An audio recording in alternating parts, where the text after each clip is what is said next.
plenty of sunshine, a few clouds, no rain in sight. The water might raise, the level might come up ever so slightly, because looking into the mountains we still have quite a bit of snow up there. It was a pretty big winter, lots of snow. Excuse me. So we expect the water to raise, but just ever so slightly.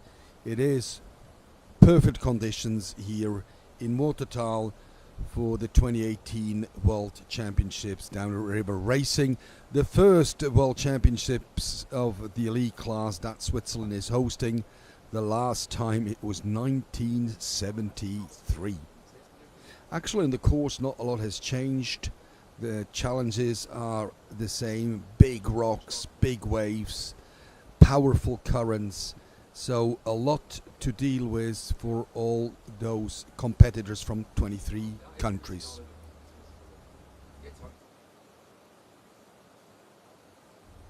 We're just about to start the women K1 class, Heat 2. Just for those who are not familiar with the format, 2 heats. The first 5 boats from Heat 1 qualify directly into the final of this class tomorrow. And now Heat 2, all the remaining boats are in this Heat 2, and the top 7 of this Heat 2 will join the 5 already qualified to complete the 12 boats, the 12 women K1 that will race for the world title tomorrow morning in the sprint event. The athletes will come in reverse order from their result this morning in Heat 1. So the first on the start list ready on the pontoon is Laura Milne from Great Britain. She is about to start her second heat.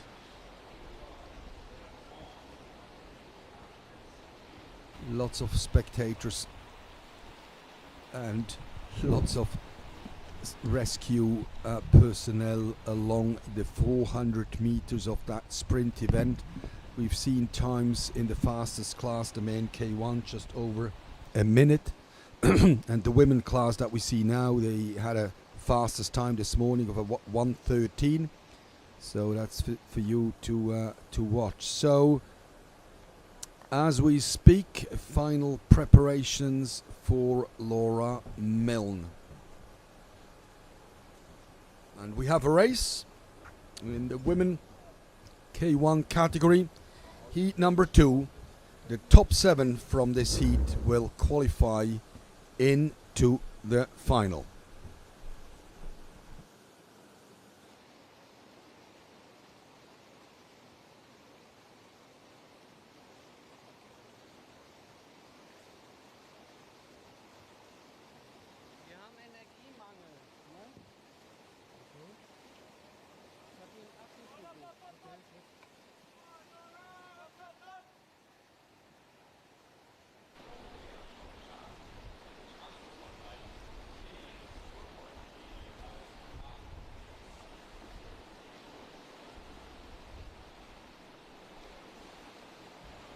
So Laura Milne on the final third of this course, a very challenging course, lots of rocks and obstacles to go around, lots of wave that you want to avoid, not to be slowed down.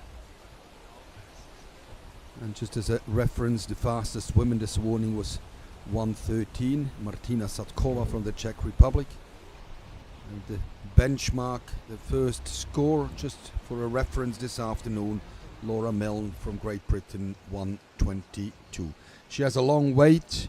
There are 25 paddlers taking the start, and 7 of the 25 will proceed. Dita Pal from Australia.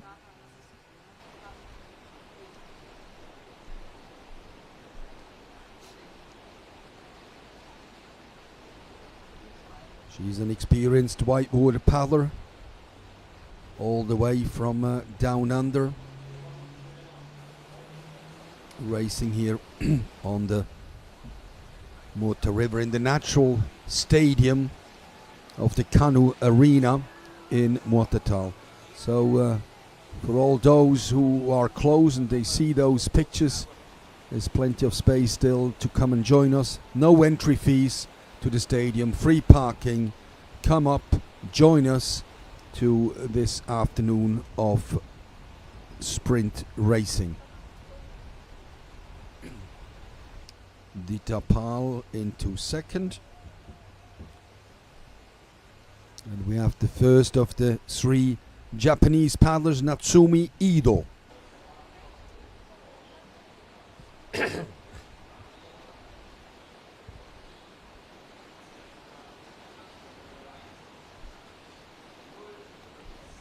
So we said before, free entry into the stadium here, free parking, and the organizers will be more than happy if you buy a pin, an official race pin, and that will cover the costs for all the transport and shuttle services that they offer between your car park further down the valley right up here to the race venue. Natsumi Ido from Japan finishing heat 2 into third position. And that's Mami Yamada, another paddler from the Japanese Canoe Federation. Japanese Canoe Federation that is very, very busy these days to organize together with Tokyo 2020 the canoeing events for the 2020 Olympic Games. Mami Yamada, pretty solid on her second heats run. And on the top left of the screen you have the next paddler on the course already. That's the woman from Belgium.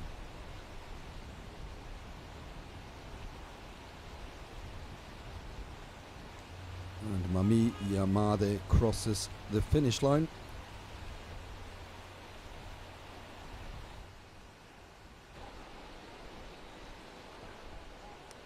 Don't be confused by the bips. If you can see and spot the bip, that's pretty random now because the paddlers come in reverse order from the first heat. So don't be confused if you can spot the bip. You think that's not in order. No, they are not in order. So that's bib 12 for instance, and she's the fifth paddler off. They're all in reverse order. So as we progress through the field of the 25 K1 women, we should actually get faster and faster as we get the stronger athletes on the course. The Belgian paddler Laurent Sinezel crossed the finish line.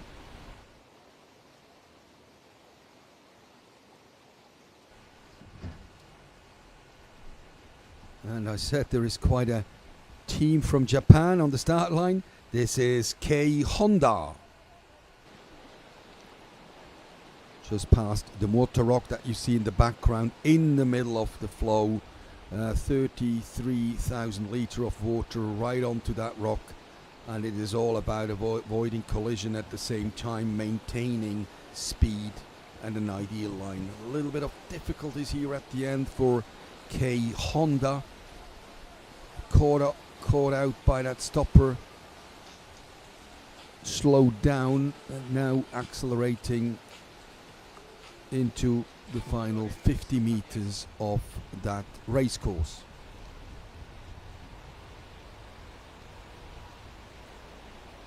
She's made it. Kei Honda in a time just over 1:30.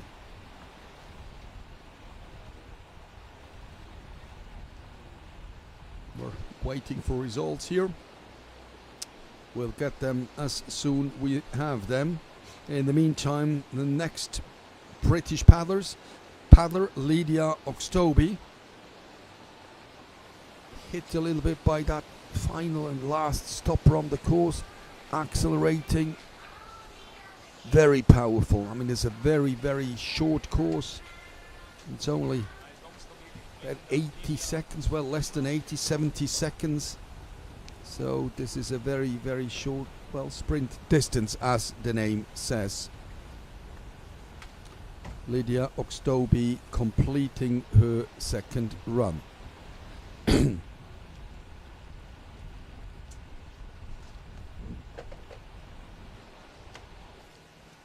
Barbora Kortisova from the Slovak Republic is next up.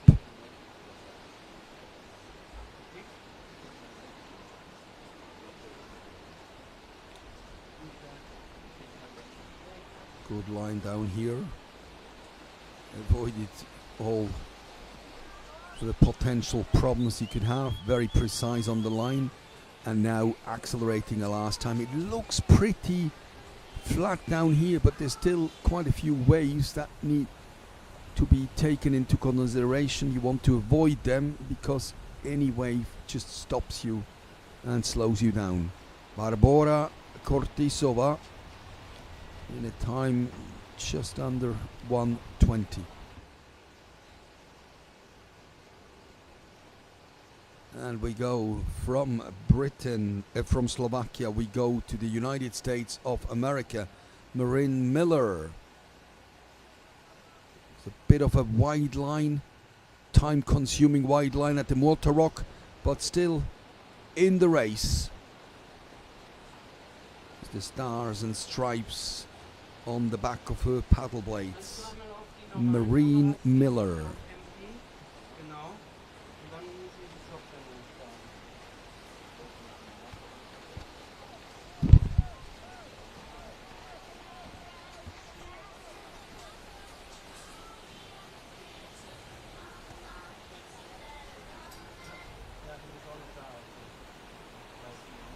And as you see, the next paddler is already on the course. That's her team colleague, Faverio Alessia, from the United States of America as well. There are two American K1 women on the start. And they're all aiming at getting into the top 7. Top 7 of that event will qualify for the final tomorrow morning from 9 o'clock local time here in Muotathal.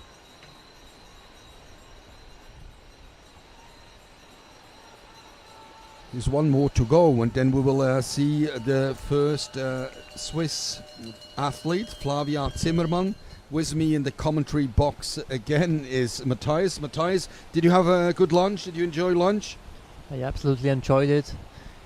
Again, my stomach feels heavy, but I'm ready to comment again with you this afternoon. Thank you very much, Matthias Staub, member of the Swiss team in the late 80s and throughout the noughties. So really, really good to have you with us. You were just watching these first 8-10 paddlers. Is there anything that you spotted? Yes, so far I think we have seen some difficulties for the athletes. I assume that we should see times around 1 minute and 16 seconds to make sure that athletes really go to the final. And so far I think we are waiting for the strongest athletes, and we will also see how the lines will get better and better. One of those athletes is Victoria Murray from Great Britain, and on the top left we have the first Swiss, the young Nidwalden paddler, Flavia Zimmermann. Do you know her? Have you paddled was she paddling when you paddled? Yeah, she is a young paddler. She is 19 years old. She was of course not in the team when I was in the team in between the late 90s and 2008, but I was joining her for some practice last year, so I know her a little bit from this time. Very good, and Flavia is here in the stadium now, just conquered the Muota Rock. No collision, no problem, just hit a little bit by the waves. Please tell us, how is she doing? She is doing good. That wash you were mentioning, she got it a little bit to her head, and now as well she goes a little bit too far on the right. She was hitting the eddy a bit too much.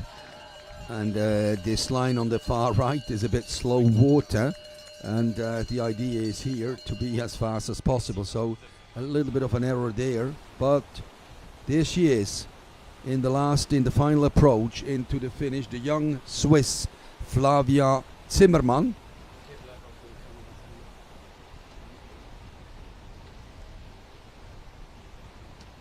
Completing her race. Just apologies from this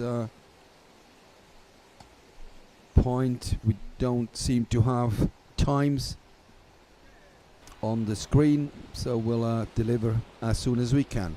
So we, after the Swiss girl, we move to Belgium. Jorinde van der Zijpen. Yes, so she was going to the eddy even more than Flavia. This is not really how you have to go when you want to be in the final. Yes, a very slow section there was caught out by the eddy and almost parked on the right riverbank. Now back up to speed. On her last meters into the finish line, Jorinde van der Zijpen from Belgium.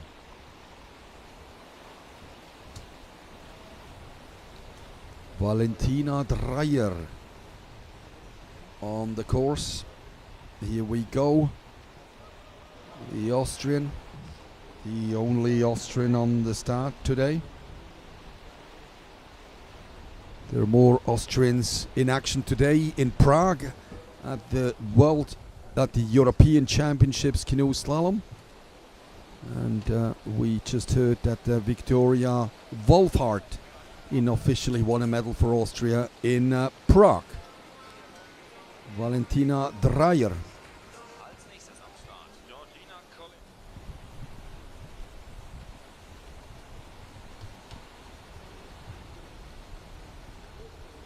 And we can't give you that result. It's not up, but we can give you results from Prague. We have results from Prague, the K1 women event. Unofficially, the European champion Victoria Wolfhard from Austria. And we just had Valentina Dreyer. Mallory Franklin from Great Britain, silver. And Elena Apel from Germany in bronze medal position. You see, we're right on it. Wolfhard, Austria. Franklin, Great Britain. Apel, Germany. The unofficial women result from the Prague Europeans Whitewater Canoe Slalom. Here we are with Whitewater downriver, Georgina Collin from Australia.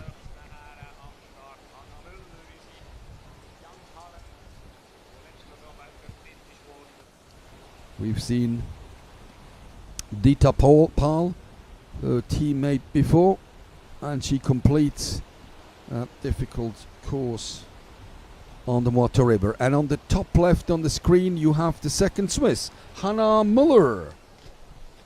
Yes, exactly. Hana Miller, another very young paddler. She is even a junior. Getting the line. Very good line around the Muota Rock. Very nicely here. She has technical skills, we know that. Very, very good. 19 years of age, from the Canoe Club of Nidwalden, led by Heinz Wies, one of the driving forces behind this club. He's the president. He's a driving force in the organizing committee here. Heinz Wies, from this position here, a big thank you to you.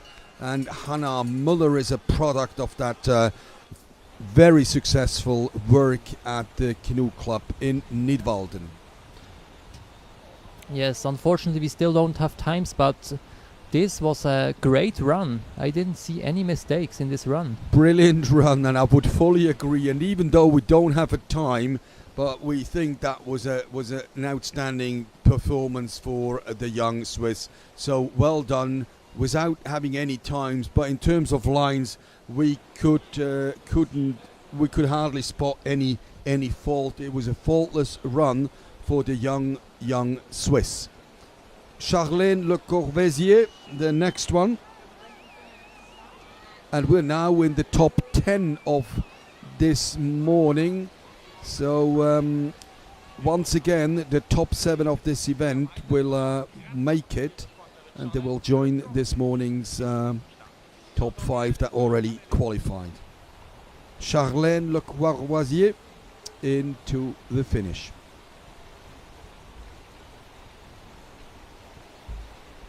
From a host nation perspective, we still have one paddler to go. Yes, and that's our fastest paddler at the moment, Melanie Mattis, the bronze medalist from the classic event, and she already showed before that she can sprint, that she is a good sprinter as well. I would say she is even better in sprints than in the classic distance. So we can look forward to that. There's about 5 minutes to Melanie Mattis, and while we wait for her, we've got Rosa Matilde from the Italian Federation, and in a bit of a troubles around the approach to that difficult stopper section. Got away with it. It's definitely not the fastest line, but saved it. Well done, Matilde Rosa.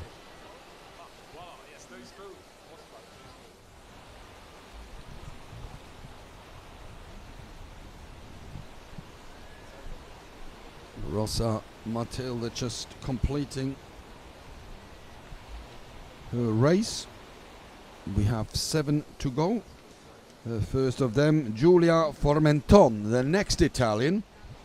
So they have a strong Italian women team that is racing here in this Sprint World Championships 2018.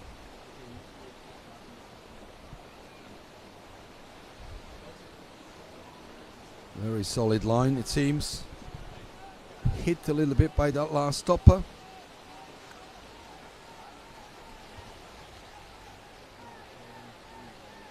And Matthias, if they get through on the right line, it just looks effortless. It looks like the easiest thing in the world. Yeah, that's as always in sport. When things look easy, it's maybe not easy to do it.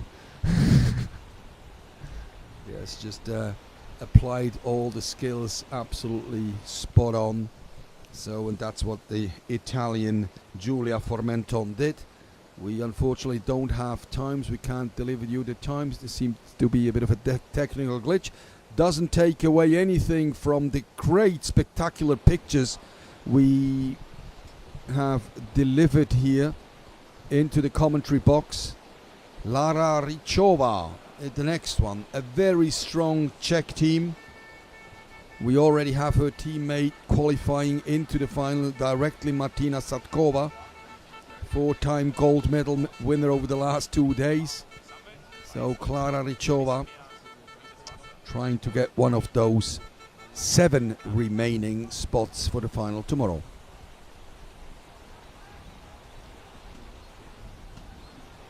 This is Jill Sophie. Sorry, this is Klara Richova, of course. On the top left, that is Jill Sophie Eckert from Germany. Here we go. From Germany, and they just won a medal in the slalom whitewater event in Prague at the European Championships. Elena Apel in a bronze medal position, and Jill Sophie Eckert would just love to do that here as well. But first of all, she has to overcome the qualification obstacle. Only the top 7 will make it through this afternoon. Jill Sophie Eckert in sort of the final 100 meters on this very, very challenging course of the Muota River.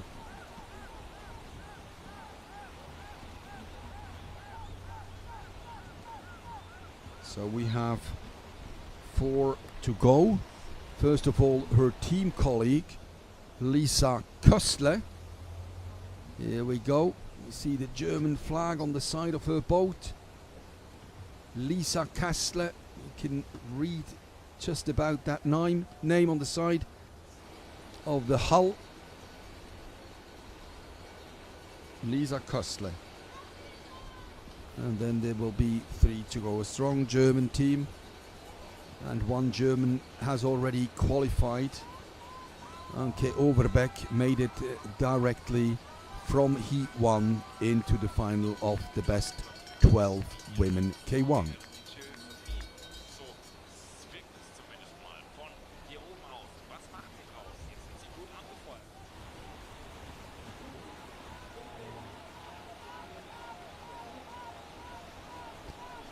Cussler at the finish, while Sabina Pusseh at the top is approaching the water rock.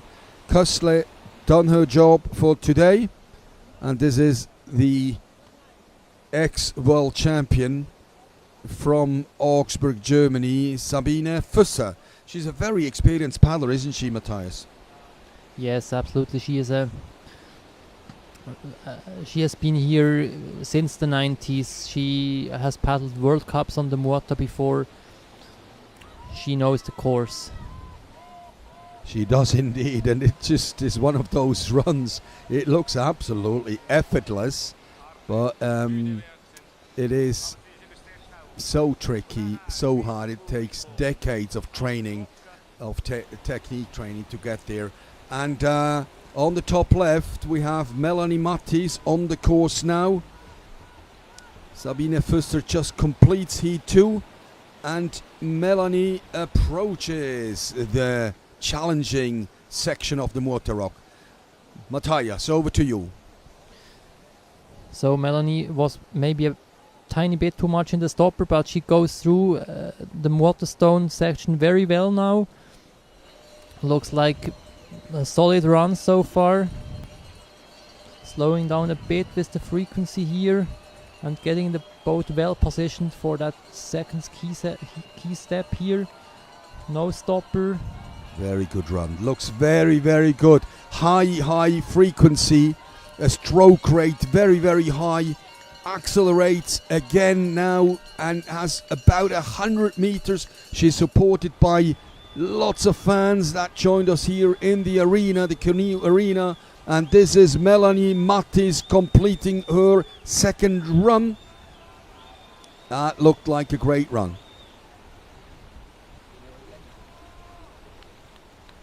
Looked like a great run. We have the next paddler on the course, and this is actually the last one of this second heat. Manon Ostens from France. She was sixth this morning, as she was the first loser, to put it a bit drastically.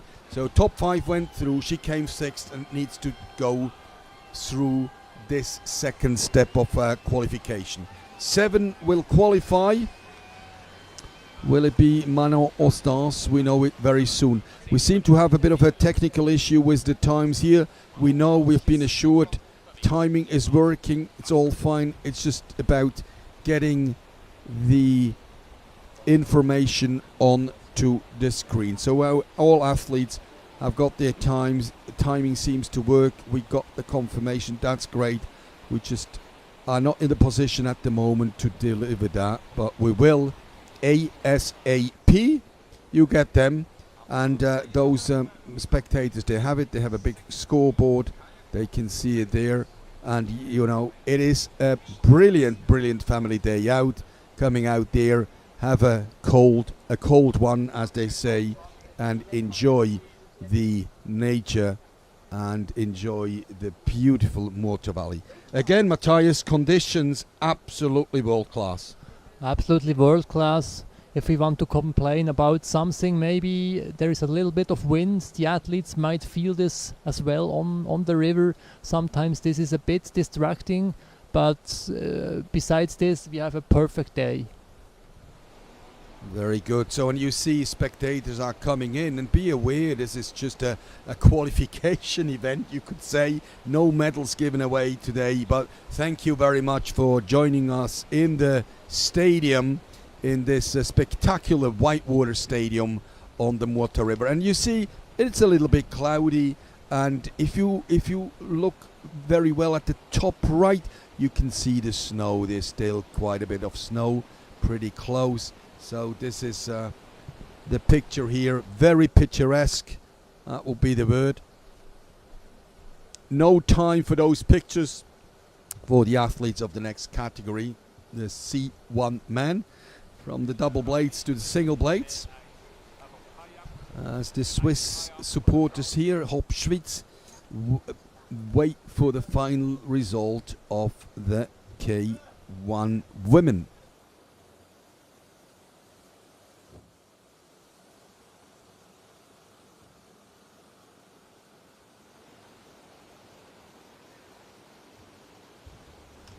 We started the C1 men heat number 2. Mcewen Devin, United States of America. We have a total of 24 boats. 5 already qualified this morning into the final. So there were 29 on the start line. And 5 went through. 24 come back.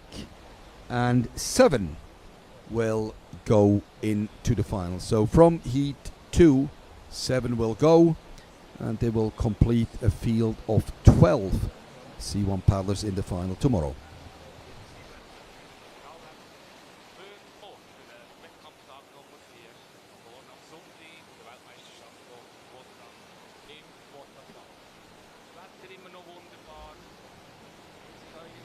Devin Mcewen, a member of the American team. They brought paddlers in the C1 as well as in the women K1 that we saw just before. It's a rather small team, but they're here. Welcome the United States of America. And the screen on the top, you can already see the next paddler on the course, the Italian Paolo Rassauti.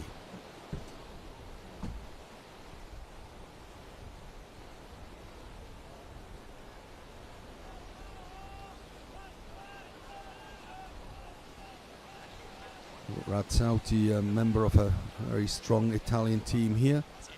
We celebrated the Italian gold medal in the C2 women yesterday. Listened to the national anthem of Italia. Paolo Razzauti just to complete his race. And if we can't give you results here, we give you results from Prague. Unofficial results. Still 7 boats to go. Peter Cussler from Slovenia is in the lead. Hannes Eichen, the German, in second, and Christopher Bowers in third. That's results for those who are keen for results. You all find them live on Canoe Slalom Live of the International Canoe Slalom website. So this is Prague Live, but here we are live in Muotathal, central Switzerland. Pitch perfect, the conditions. Matthias said maybe a little wind picking up. We might later on have a little bit of a thunderstorm. It doesn't look like that at the moment. Perfect conditions for Rodrigo Ramos Collado, the Spanish C1 lefty, approaching the finish line.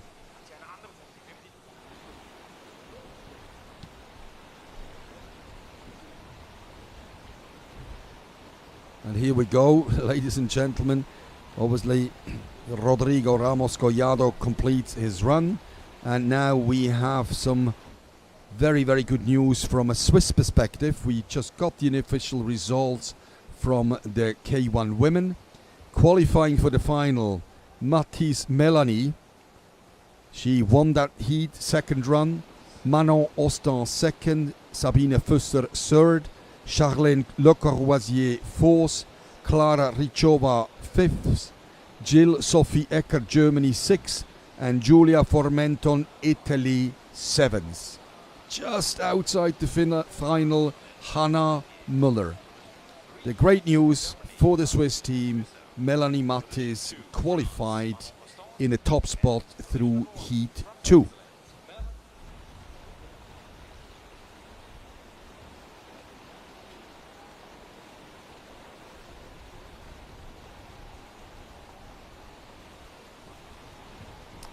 But now we're back with the C1. Manuel Freire completed his second heat, and his colleague Alan Padilla is fighting with the current around the Muota rock. Just got through it. He's on the line. is finding it's slightly river right as you look down the river. That's where you have the least of the waves, and that's where you get the right approach into this difficult section around that stopper. Hits it a little bit, approached it well, but then a little bit careless, lost focus for a little fraction of a second, and you hit that stopper straight away. Padilla, Alan, España. Bienvenido España. Un placer ver el equipo de España en Muotathal. Bienvenido. Alan Padilla just finishing his course. And the C1 from Great Britain. Ryan Hunt got through this difficult Muotathal section. Now setting himself up, staying on the right. Let the boat flow, avoid the big waves and avoid that stopper. That looks pretty good. Decent run for the young Brit, Ryan Hunt. The lefty, nice colour boat, brand new, Kevlar carbon. On the last 20-30 meters of heat 2. He's followed by 2 Swiss, and the crowd will be after those 2. Hana Miller to start with, and then his brother Benjamin Miller. 17 and 19, 2 young lads from the Canoe Club of Nidwalden from central Switzerland. They know this river very well. Not that old, not that many years of experience, but they are exposed to that river quite a bit. They completed their selection event, and you just see how easily he switched from being a righty to a lefty. What a technique. So he can avoid steering strokes that'll cost a little bit of speed and power. This is Hana Miller.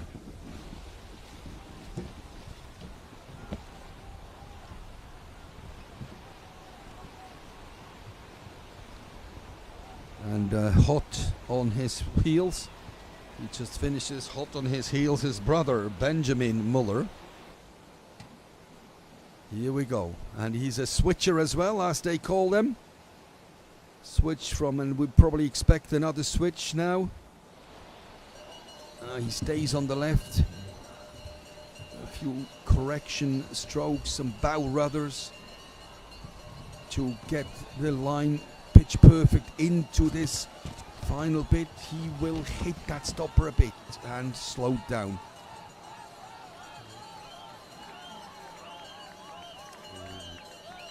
Regained his composure, Benjamin Miller.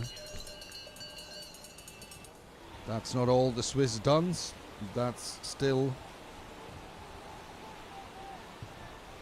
is still 1 Swiss to go. So we've seen 2 of the Swiss, the Müller brothers, and we will still see Fabio Gretner, who just did such a fantastic first run, just outside the top 5, but was a good chance to get through to the final through heat 2.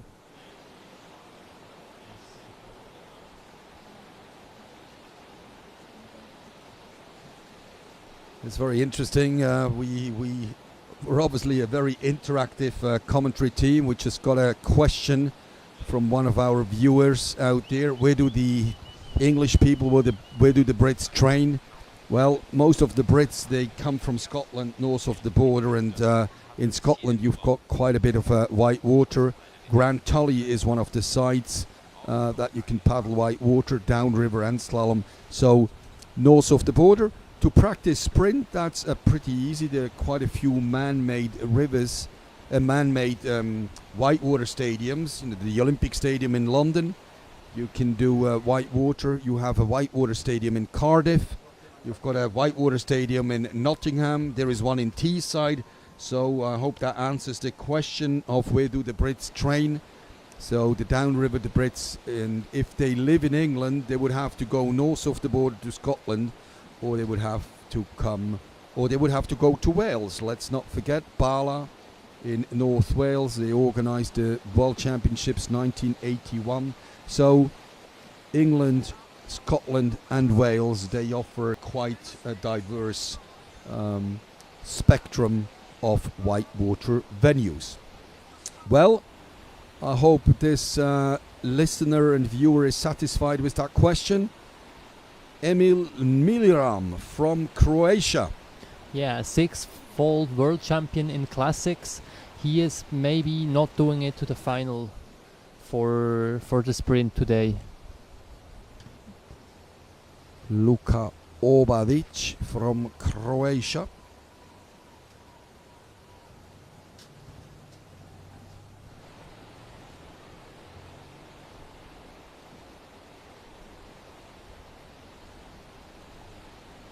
Lightly on the right, ID line, pretty dry, no water hitting his chest until right now, and you see as soon as the water hits your chest, it slows you down. Really good line on the approach, but misjudged that entry and got a hit. Back on form, accelerating, is very far on the right in that approach. But I think we saw Matthias this morning, that seems to be, even though it's in fast water, that line seems to be far too wide. Yes, I also find it quite interesting that in the finish we see so many diverse lines, and I don't know. I also assume that it's not that fast to go that much to the border. Maybe it has to do with the fact that the C1s, this is a right hand paddler, and like this you go maybe a little bit more to the right. Yes, it might have to do with that. He's a righty. That bend maybe slightly easier for a lefty. Something we spotted this morning, doing the wide line seems to be slower, even though you are in the faster water, but cutting that corner ever so slightly seems to be the trick down here. Would they do splits? Would the team have splits along the river? No, in the sprint event normally it's pointless to have a split time. You do that regularly in the classic race to really know what the other ones are doing, to know if you can do some tactical games with knowing what were the intermediate times of the other ones. But in the sprint there is no time, there is no real tactic. Normally you just go as fast as possible. But is that really as intelligent as you could be? I mean, I'm challenging you here now. I mean, we see that final bit. If I would know, and I would need the evidence, we could have the evidence, we could just split the last 50 meters. Like in other sports, you would just split every 50 meters or every 100. Sorry. So you see where I'm coming from? Yeah, I was misunderstanding your question. So I was wondering, or I thought you're talking about split times getting from the border the race. But of course, in preparation of the race, during the practice runs, you should really do a technical analysis of that entire river, and you maybe do some dartfish analysis as well, and you will find the fast line. I'm sure teams are doing it. Very good. And Heilinger Tim now in the approach to that very difficult rock. He's waiting to roll. Look at that, how long he's upside down. He is rolling and he gets up. Well done. Well done, Tim Heilinger. Got caught out by the Muota rock. Had to wait for quite a while until he was able to roll. Did that successfully, completely out of breath. Probably has to wait. He was upside down for quite some time. But well done, Tim. Well done. We're sorry about the mishap, but we're very pleased to see you're okay. Well done for completing the course. In the meantime, we have his team colleague, compatriot Janos Sulzer. And we are now in the last 10 of this category. As we said, the top 7 will qualify.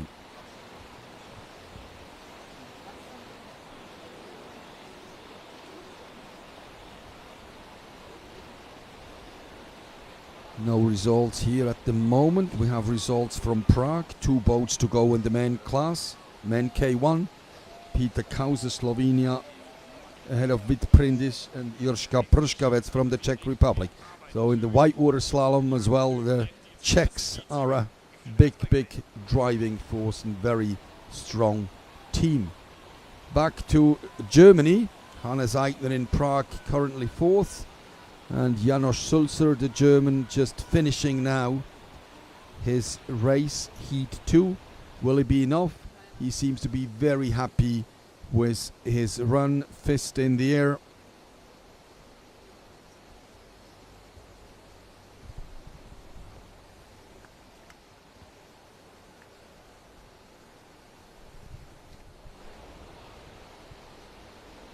Ladislav Danik.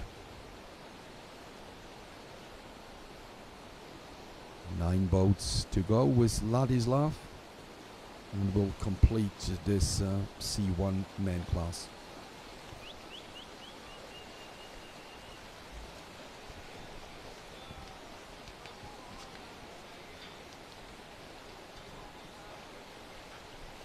"23 countries entered for this Whitewater ICF World Championships on the Muota River.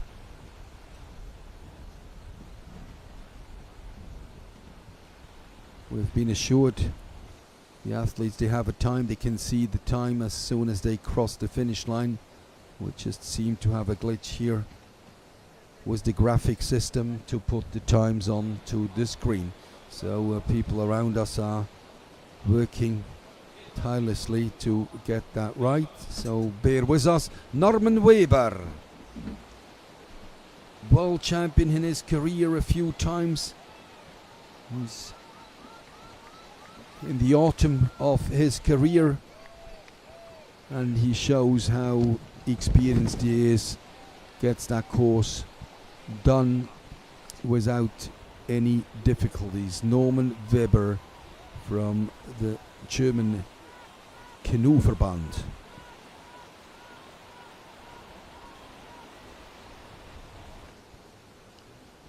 Dell'Agostino Giorgio, Italia.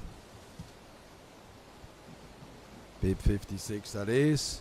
So for those who look at the bibs, don't follow those bibs. They're not coming in order. They come in reverse order from Heat 1. So this is a quite random order of bibs that you see. So they're not relevant anymore. You can't follow. It's just for the race organizer to see and for timing. So Giorgio Dell'Agostino.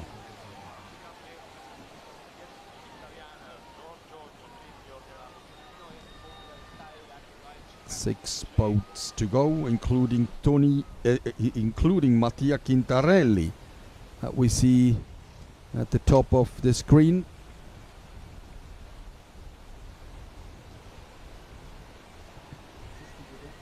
Giorgio finishes, and his teammate is still in the course and just approaching the most difficult part of it, getting around the Muota rock, and he does that in style, absolutely top Italian style. Mattia Quintarelli.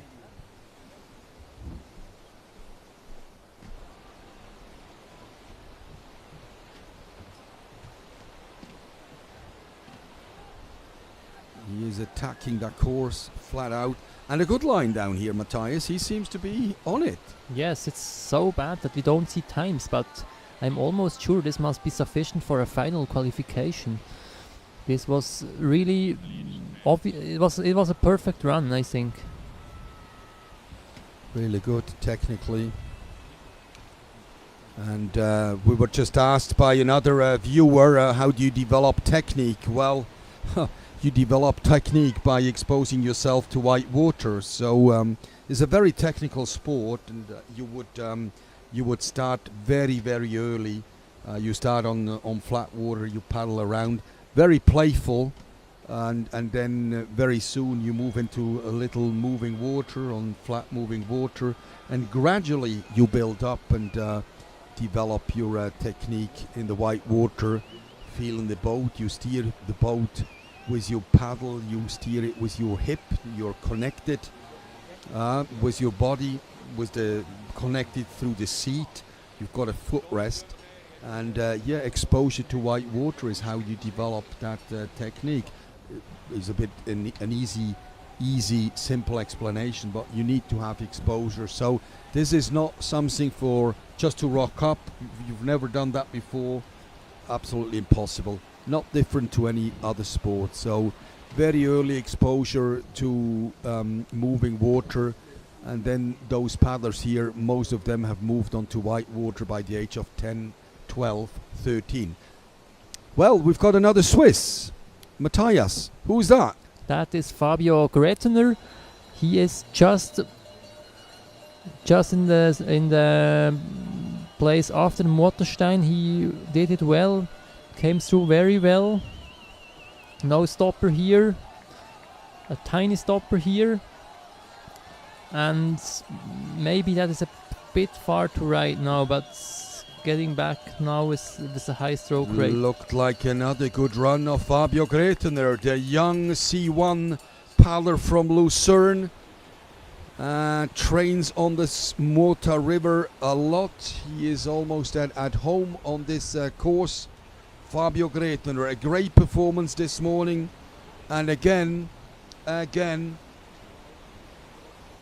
not quite as happy as he seemed this morning. We wait and see. Antonín Háleš next. So we are into the last three. Antonín Háleš, then Matej Benoš, the silver medalist of the Rio Games in canoe slalom, and Marek Riegel from the Czech Republic.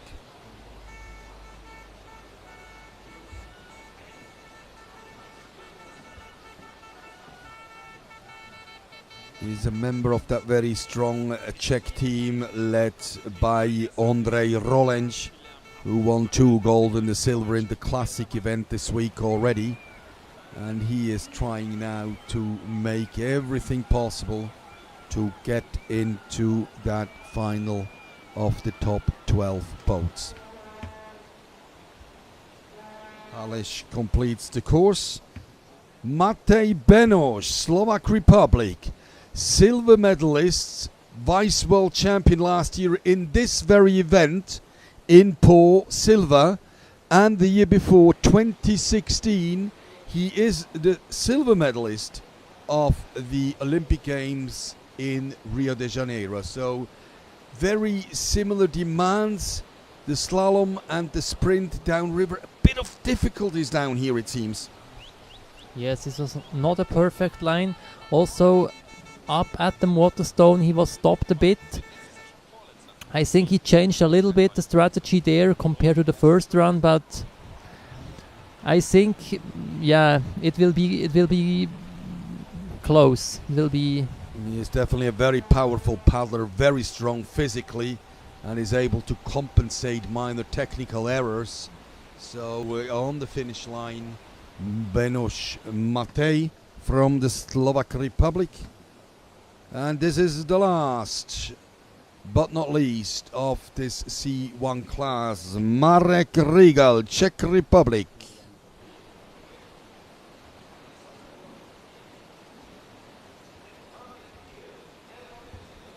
That looked pretty decent around the Muota Rock and in the approach here. Yes, no stopper here. Fast acceleration. A big Czech team, all boats in this light blue color. Very powerful and big team. With a big coaching support team. And Marek Riegel completes this heat number 2 of the men C1.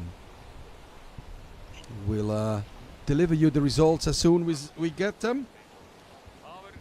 In the meantime, well, enjoy as our spectators here in the stadium do. Enjoy. And we have results. Ladies and gentlemen, qualifying into the final, unofficially, Matej Benoš, first. Pavle Strkovic, Serbia. Luca Overage, Croatia. Devin Mcewen, Switzerland, and Hana Miller, Switzerland. Hunt Ryan in 6th and Ramos Rodrigo Callado in 7th. Well, we keep those results at very unofficial at the moment, and we'll confirm the official results in a bit. Well, a little break, get some drinks, and join us. Come back in a minute when we go into the biggest class, the K1 men. And in the meantime, as the viewers did before, if you have any questions, get in touch, send us your questions, send them through Planet Canoe. Go to the YouTube channel Planet Canoe of the International Canoe Federation, ICF, www.canoeicf.com. If you have any questions, send them across, fire them across, and if we're able to answer them, we will.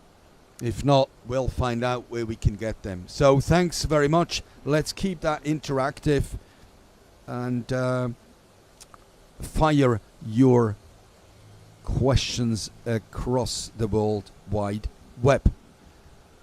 We have the next category started, the K1 man, Leandro Giegai from Greece.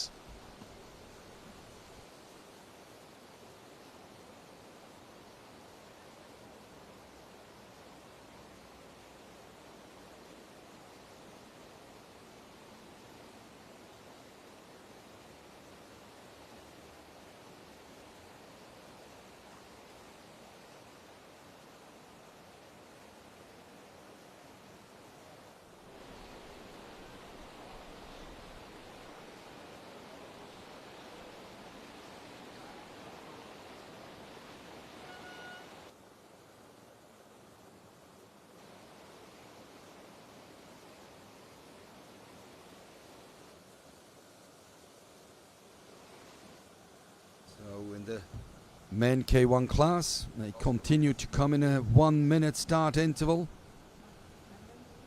We had, like in all the other categories, 5 boats that qualified straight into the final tomorrow. Would you believe? Slovenia 1, Slovenia 2, 3 and 4. 4 Slovenians and just 1 athlete from France qualified directly. And from this run now, we'll have 10 boats that will qualify for tomorrow morning's final of the K1 men's sprint event at the Muotathal World Championships.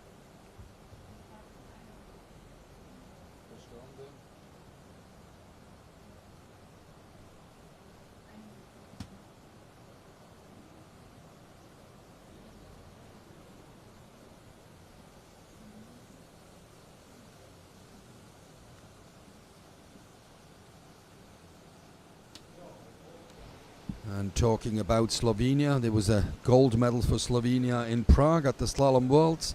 Peter Cussler, the silver medalist from the Worlds last year, he won today. So now we have the results, and we have again good news for the host country. Fabio Gretner, even though he didn't seem to be too happy, he made it into the final for tomorrow. The 7 that qualify: Marek Riegel from the Czech Republic, Tony Debré, France, Mattia Quintarelli, Italy, Norman Weber, Germany, Janos Sulzer, Germany, Fabio Gretner, Switzerland, and the last to qualify, Matej Benoš, Slovak Republic.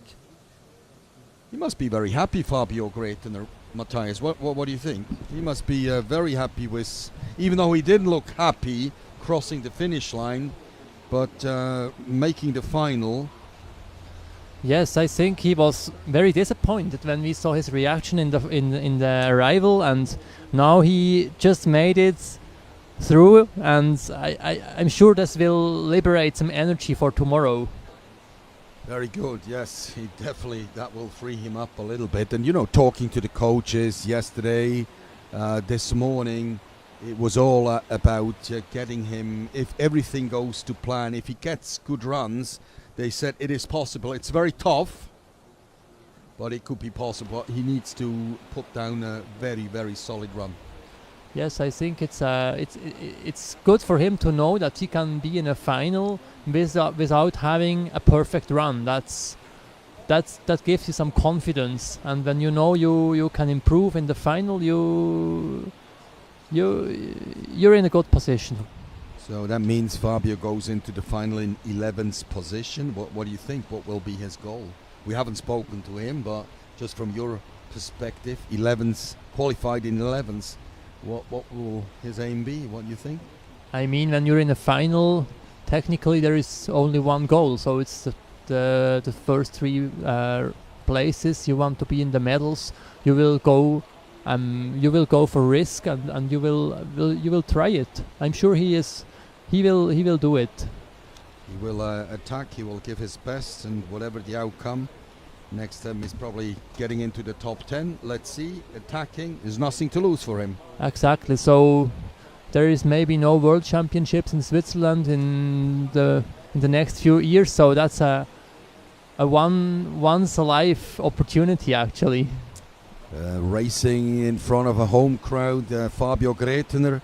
He joins Melanie Matti. So the host nation is represented tomorrow with two boats. One in the women K1, one in the men C1, and now we're in the K1 class, and the one from a Swiss perspective that would be realistically make the final could be Linus Bolzern. Yes, the vice junior world champion from last year. I think he is able to do that. I'm sure he has also normally is a calm person. He can focus on a run. He's not getting nervous. He can do that. He has a good head on, as they say in English, Linus Bolzern. So enough of the Swiss. Let's focus on the here and now. Let's focus on Porubsky Allen, who completes the race for the Slovak Republic. So we have in this class a total of 53 athletes, and 10 of them, the 10 fastest of them, will qualify into tomorrow's final. On the course, Matija Vejovic from Serbia.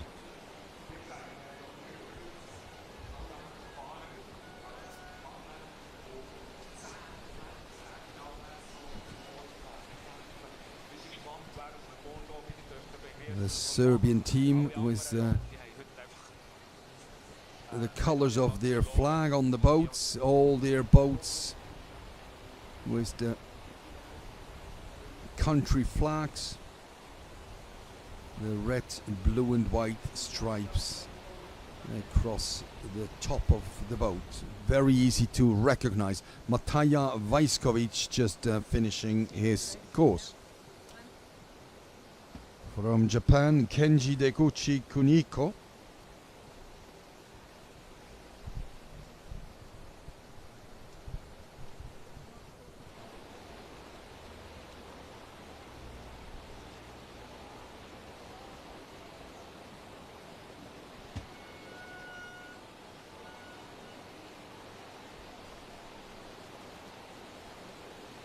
Good lines. Doesn't seem to struggle at all with getting the right lines. Might not be the absolute fastest and most powerful athlete, but very good lines, and that will be reflected in the fast time, so he doesn't lose any time with hitting waves and stoppers and slow currents. Congratulations on a top line for Kenji Deguchi Kuniko from Japan.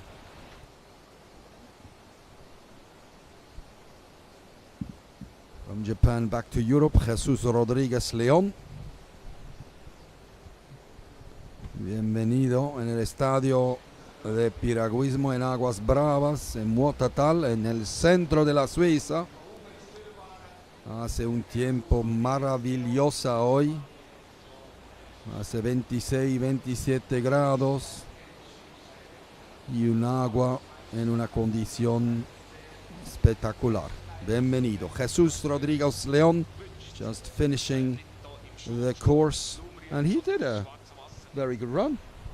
Yes, the Spanish athletes, we have seen them here on this course. They're showing nice technical skills.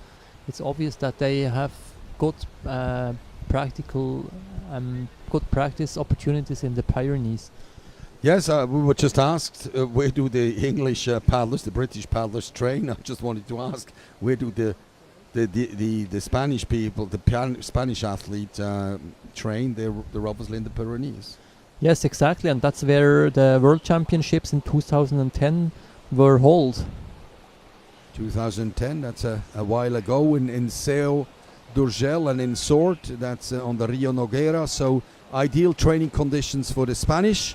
And this is Jacob Holmes, and as you can see on his helmet, that's the flag for Scotland, so he's from Scotland racing for Great Britain, and that's where he finds whitewater conditions to prepare for this event here in Switzerland. Jacob Holmes just completing his heat number 2.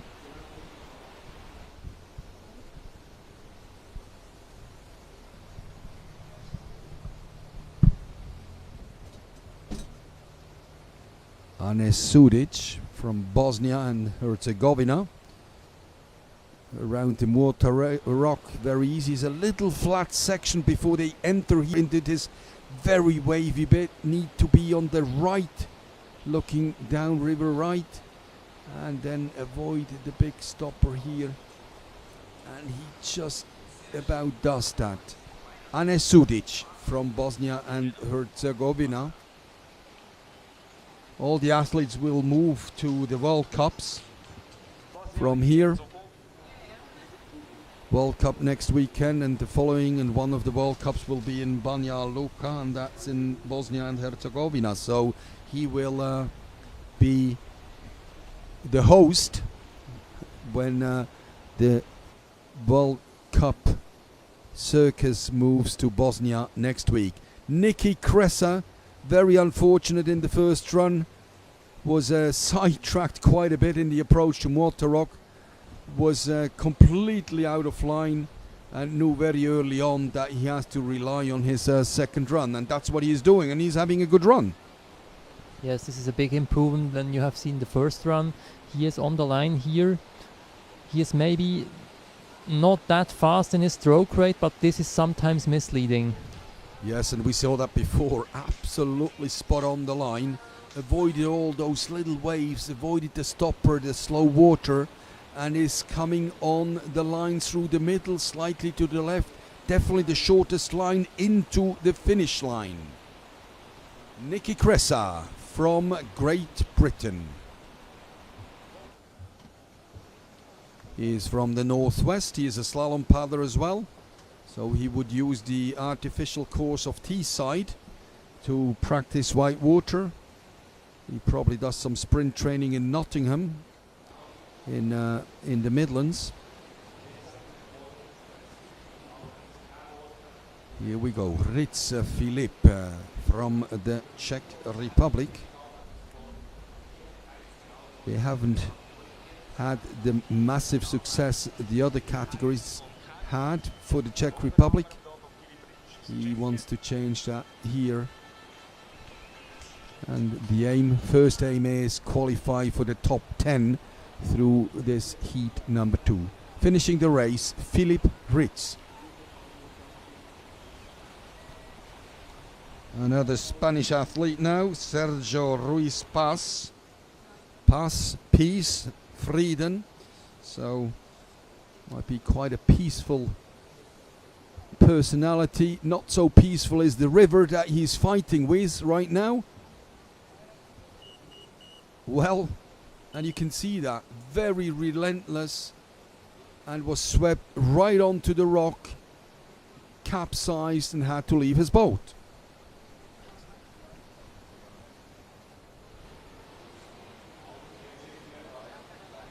The river rescue team is in action. They got the boat. Will they get the paddler? He's holding on to his paddle. So he's followed by the safety kayaker, and let's hope he'll be out of the water soon. It's a very, very cold river here, fed by the snow that we've seen just a few minutes ago, but he seems to be safe on the riverbank. Thanks very much to the rescue team. They're doing a fantastic job. From Serbia, Ognjen Perovanovic. There's the Serbian colors on the boat, again like his compatriot before.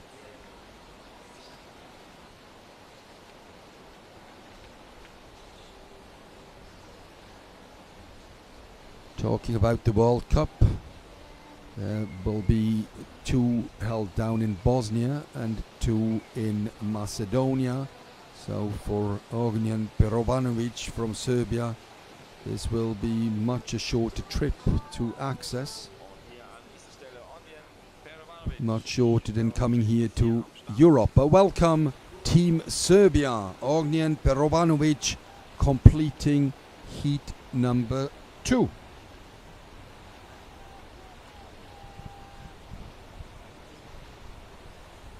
Another Japanese, Michiyoshi Yamane, one of the K1 team paddlers from Japan.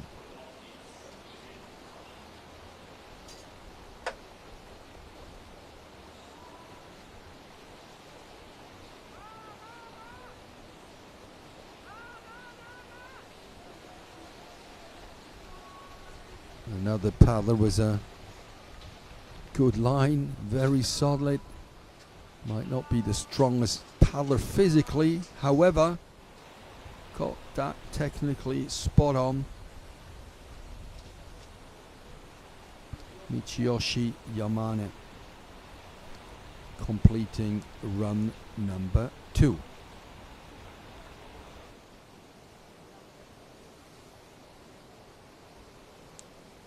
Leo Motule from Belgium, the first of the Belgium team in the second run.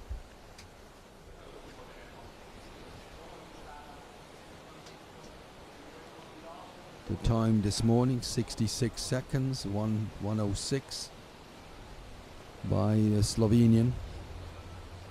And the Slovenian kayaker really men K1, they are the real force, occupying position 1 to 4.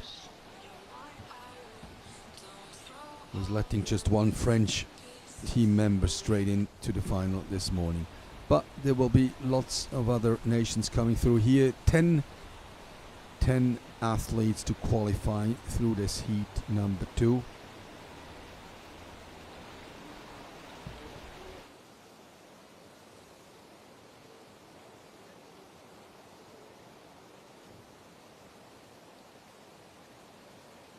Dusan Makic, another paddler from Bosnia. He will race at home in front of a home crowd in about a week's time. And the race in Banja Luka for World Cup 1 and 2.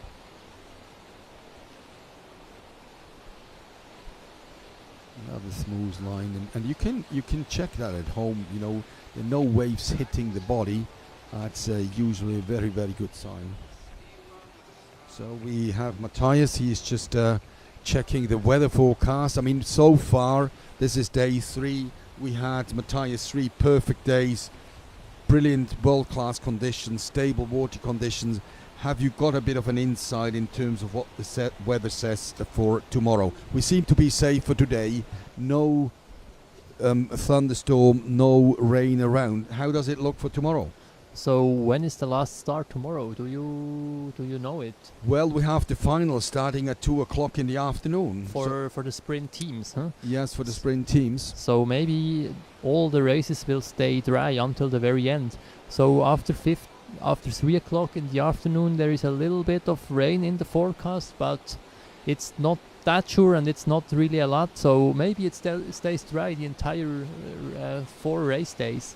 Which is incredible, because for those who know the Muotathal, as nice as it is now, it can then at times be a little bit wet, to say the least. So brilliant news that we stay dry. Not Herman Jimenez, he got a bit wet, he fell in, but he's surrounded by the rescue team. So he got wet, definitely he capsized and had to leave the boat. But he's safe, you can see, surrounded by a rescue team.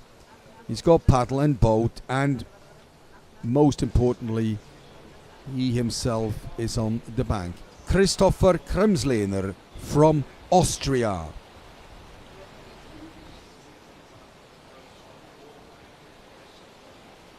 Very good line down here. Very good slalom paddler as well. So that's actually just a question we got from a spectator again. So some of the paddlers are not paddling with the wing paddle. Some are keeping the flat paddle. I think he's one of those guys as well, huh?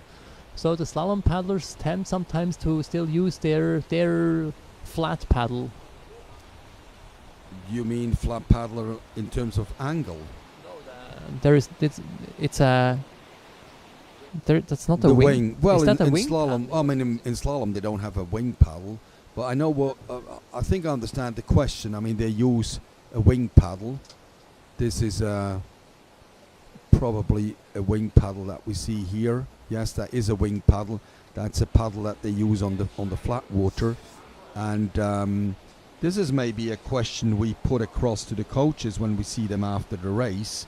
Why would someone still use the conventional paddle, not in a wing shape?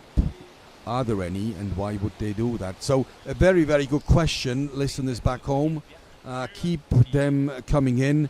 We'll do a little bit of research, and we'll come back, if not today, but tomorrow when we're back live from the Muotathal. We hopefully then from 9 o'clock tomorrow morning we'll have the finals, 9 o'clock local time, and hopefully we'll be able in a position to give you an answer. Why wing, why not? Thank you, and keep those questions coming. Nico Paufler, Germany, is the next one on the course.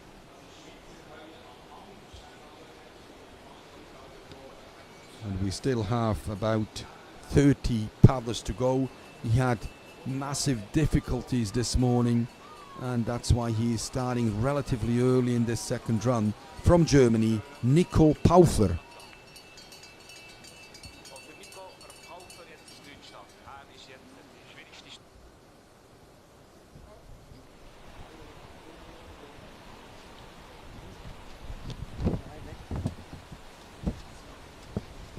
Another paddler from Serbia in the top screen, easy recognizable with his Serbian flag, colors of the Serbian flag on his deck, easy recognizable. Sreten Bilic from the Serbian Canoe Federation.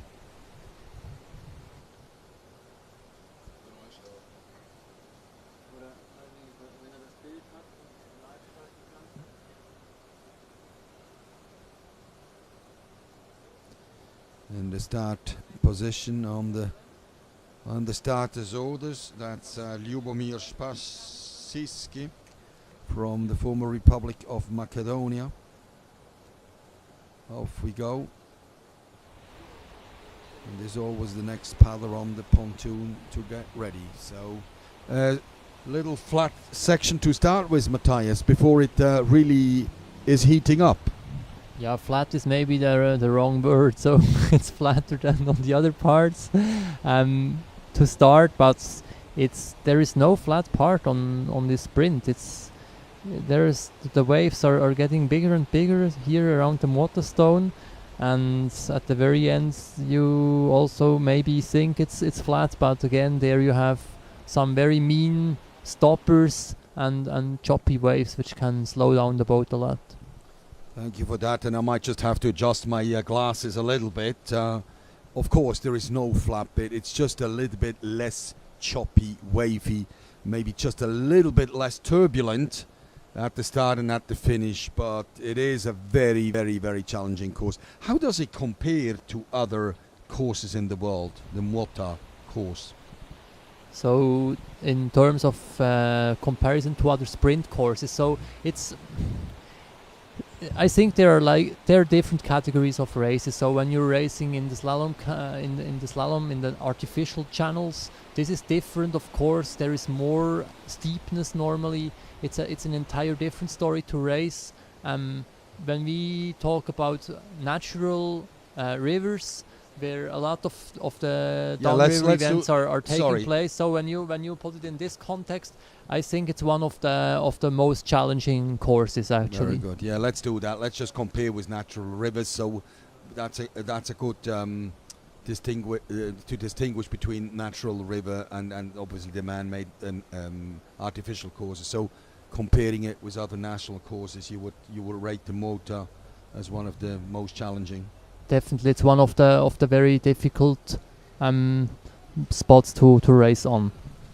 And the next Swiss, or the first Swiss, Cornel Brecher. In the approach into that first bend, watched by quite a lot of spectators right near the start. Cornel Brecher, the young Swiss. How is he doing, Matthias? He's getting hit here a bit. Maybe he should be a little bit more on the left, but here he's going through very smoothly, and we are just waiting for the second key step. Yeah, apologies, we can't bring him in the middle section. We lost the camera there. We'll see him a bit later on. That's why we already have the picture on Robert Jeffries from Great Britain. So we've seen a really good start section of Cornel Brecher. Let's hope he continues that form right to the end. Robert Jeffries from Great Britain.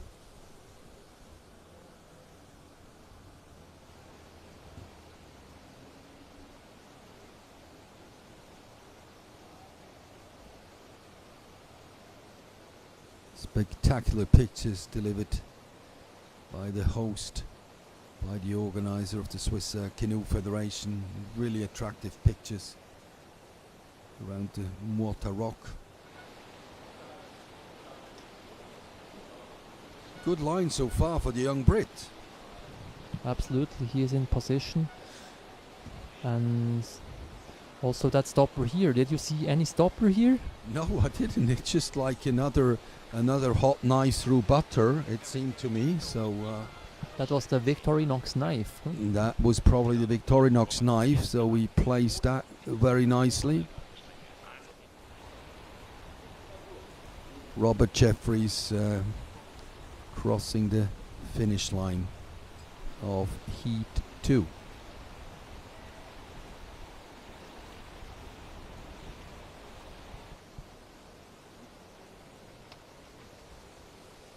Kaylin Bassett from Australian Canoeing. That's the team with the longest journey to get here to Muotathal. We haven't seen any Kiwis, so there's Australia who wins the gold medal on the longest trip to the World Championships, followed probably by Japan. Yes, I think Japan is maybe a bit closer, huh? Well, I think so too. That was one of the geography lessons I remember. So yeah, I'd agree, Matthias. So Kylan Bassett just finishing his work for the day. Into the finish line, completes Heat 2.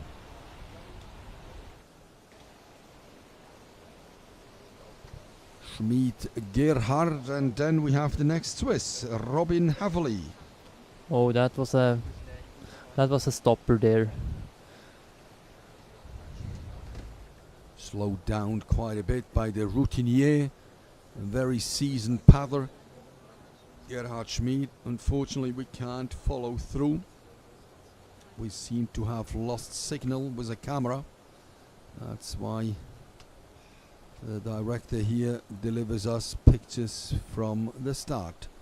Robin Haverly from Switzerland on the start line, focused, very focused, and puts in a very high stroke rate to accelerate his boat into the wild Muota River. Over to you, Matthias. Let us know. What do you see? I think that was a great start. He was really pushing it from the first stroke on. Now he is controlling it well. That looks good. Tiny stopper, but he went through. Very fast around that rock. Very good run for the young Robin Haverly. We probably saw him half of the course, and as we said, there's no camera to follow that further. Alexander Sedlacek from the Slovak Republic next. You see there's 3 organizers, 3 starters, all volunteers, and we are probably just using this opportunity here to say a big thank you to all the volunteers and organization of a World Championship. As professional as it comes across, you can't do it without the help of volunteers. Yes, it's incredible how this team was set up.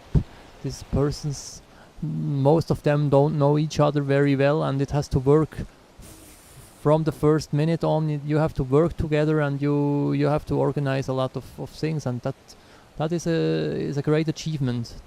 Yeah, well done, great job. Robbie Weller, Peter Lüthi, Xaver Schuler, brilliant job. It is a team not just from one club, but there is Nidwald, and there is Lucerne, there is Zug. There are other members of the Swiss Canoe Federations. There are members of the International Canoe Federations. There's some contractors from outside. So it's a massive task, and without volunteers, you're just absolutely not able to set up such an organization. So from this commentary box here, a massive thank you to all the volunteers that have worked tirelessly, and some of them throughout the night, to put this race venue in top condition. Thank you very much.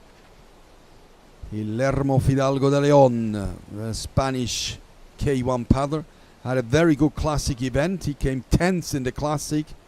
Couldn't quite confirm that in the sprint. However, it's almost like a bit of a different sport, different demands from endurance to sprint. Yes, absolutely. Of course, paddling on Wildwater, that's one thing. You have to apply this technique in both in the classic and in the sprint. But being fast on 1 minute is an entire different story from being fast on 10, 12 minutes. Federico Urbani is just experiencing how it is to have only just over a minute time to deliver all he can. Any error, even as small as it is, will affect the end result massively. He seems to go through that section without any problem at all. Well done, Federico Urbani. Absolutely, that was a very smooth transition through this stopper. It was not a stopper for him. He just went through. and even I could see that. I would agree. I didn't see he went just on the side of that stopper.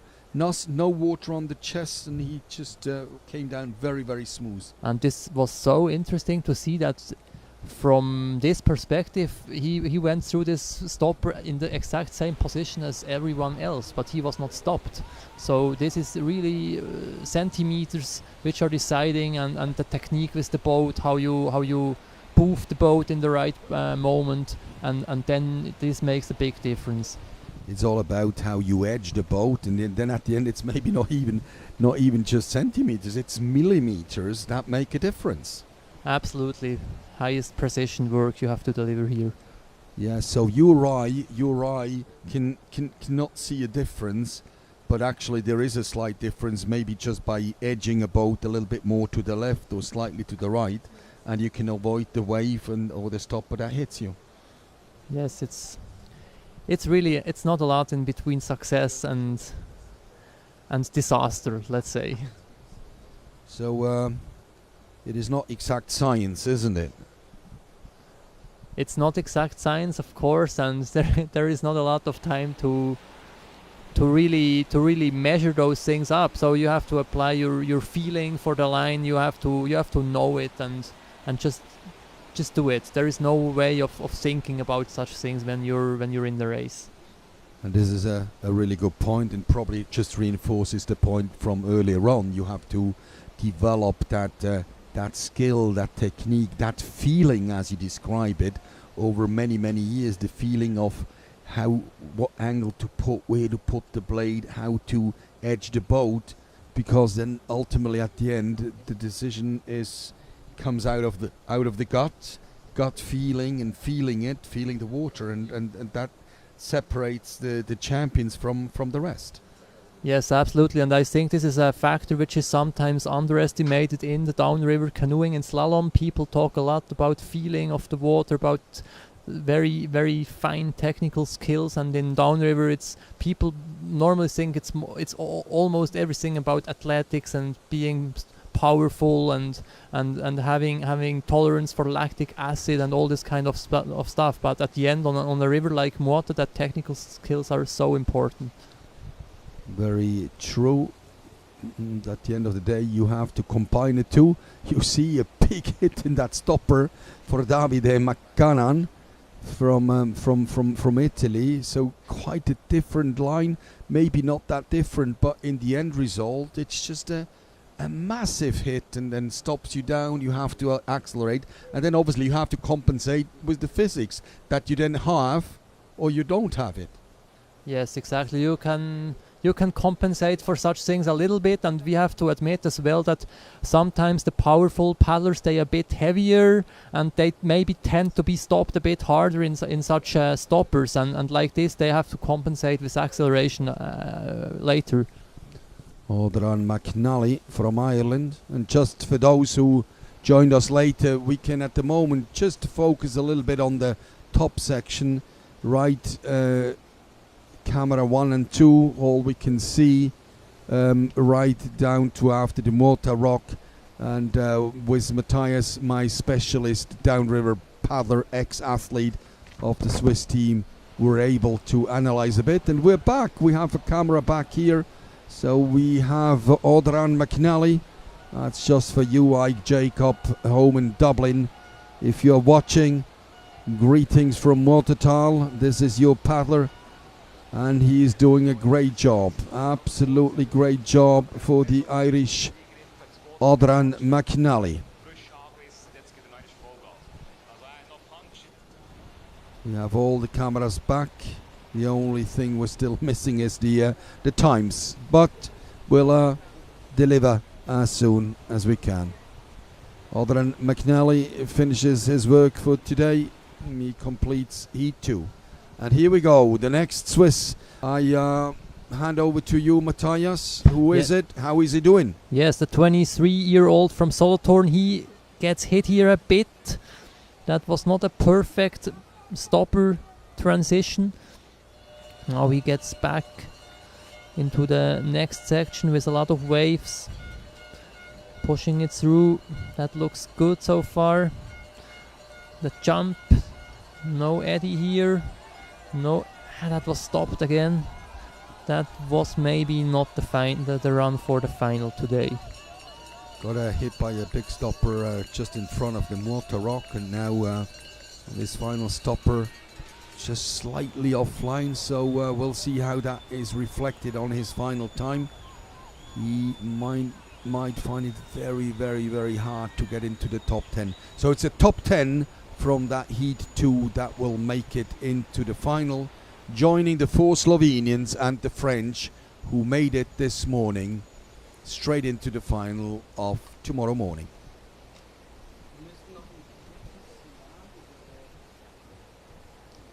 Samuel Pipe from Belgium.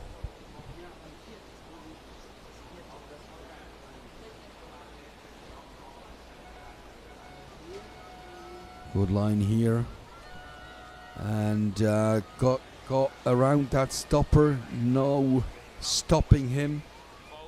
Unlike Nico, just ahead of him, he got that line very sweet. Cuts that line very short, seems to shortcut, really on the inside. Look at that, inside of that final bend. Seems to be a little bit slower water, but on the shortest line. Absolutely. So this is a good line, I think, as well, to really cut through that and saving some meters. Guy from Belgium again, and I think we discussed that yesterday, Matthias, where they paddle. You were able to give us an insight to tell us that there is actually a bit of white water in that country. So that would be the answer. They can do some practice at home. Yes, they have the Ardennes, so they have a couple of hills, and especially in spring they have good water, and they have good competitions in Belgium. In cycling, those who are into cycling, they would know there's lots of racing, bike races in the Ardennes. So that's quite hilly, and there is some white water. So Guy Deprin, he can practice the sport in his home country. Karel Slepica from the Czech Republic.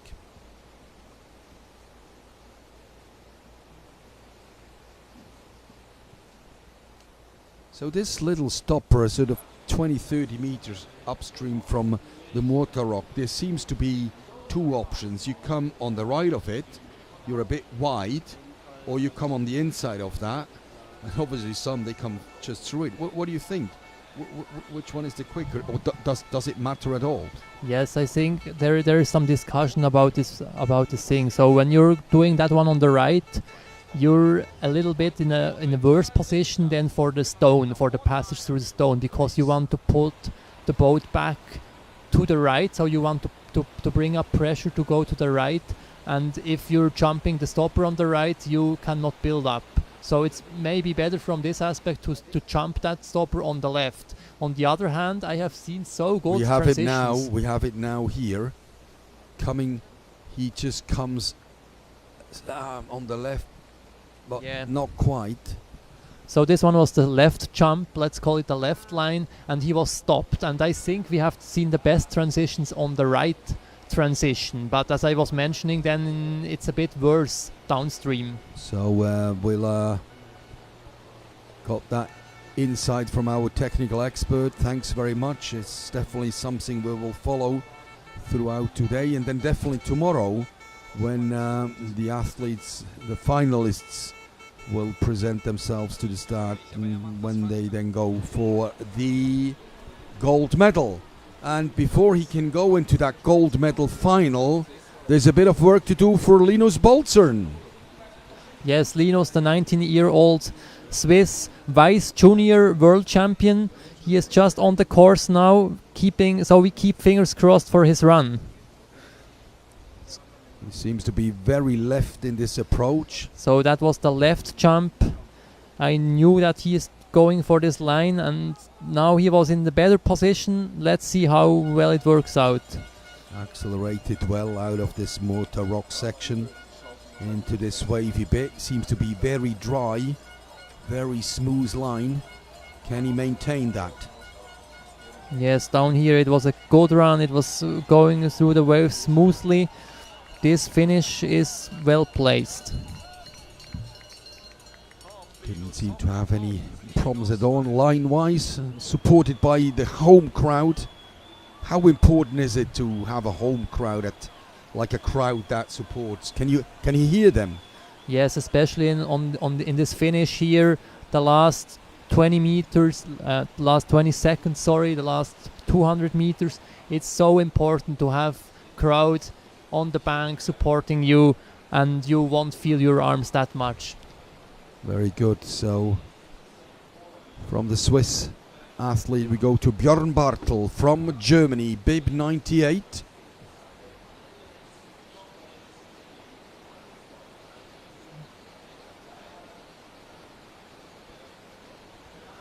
Seems pretty smooth like Linus before. Yes, High stroke rate. that looks good for Germany, I think. Even more for Björn Bartel, who is just about to complete his day's work, finishing heat number 2.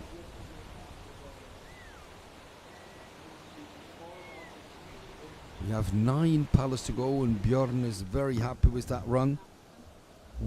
Very happy. He must have seen his results. As you know, knows there's only 9 to go. He can judge that. So Bram Sikkens, a little bit offline it seems. Yes, he was pushed away.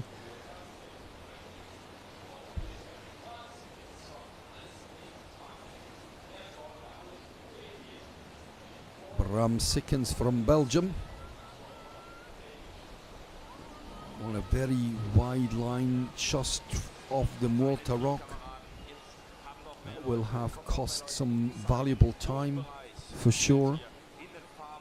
But now at full speed into the finish line.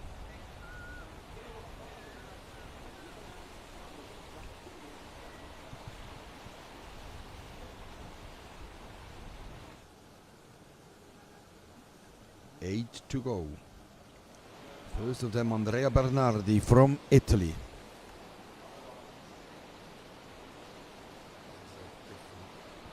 Different perspective. Seems to be on a better line. Andreya Yes. Bernardi. He was definitely saving some meters compared to the Belgian paddler Bram Sikkens before. So Andreya Bernardi is showing a good performance so far. It's a bit stopped here.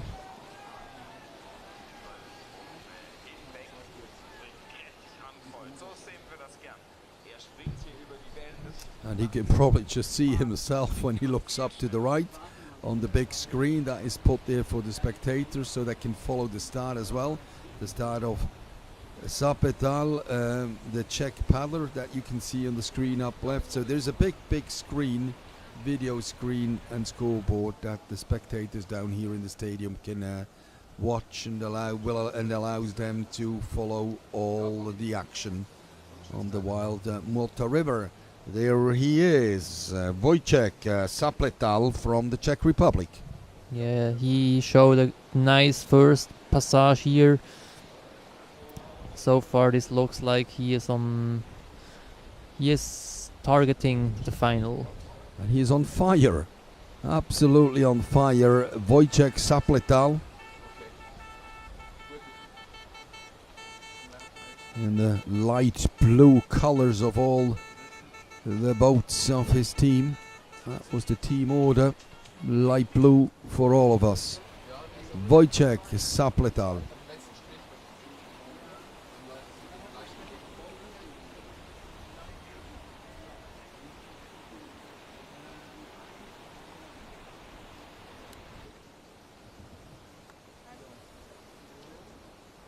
French, one of the French paddlers. That's Maxence Barou. Yes, and this was the try for the right line, and unfortunately it was not successful for him. He was stopped a lot in this first stop before the Muota stone.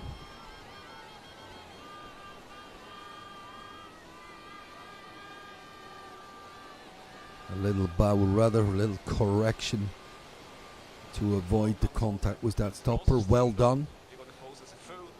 Even though he seems to have a wing paddle, he did that little bow rudder. Well done, Maxence Barou.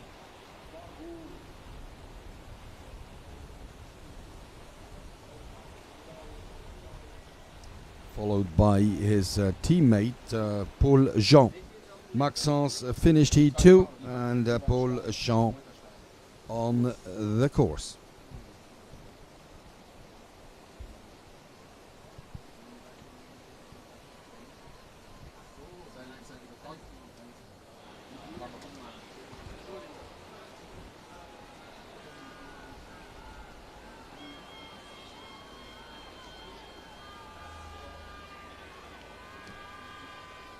He already has a gold medal in his bag. He won a gold medal in the team event yesterday, the classic distance in the endurance. And now he wants to add some to that medal tally by making it into the final tomorrow. And for that he needs to get into the top 10.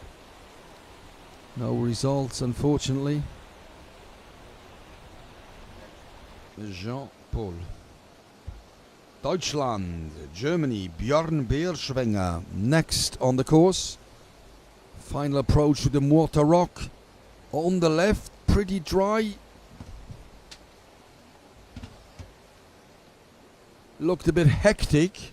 Yes, and one thing we have to say as well about this left line is that you're losing a bit the fast water. I think more and more now that the right line, if you're able to do it, this transition through the stopper, it's the fastest line to go. But maybe the risk is also is high as well. It's about weighing up, the risk and outcome.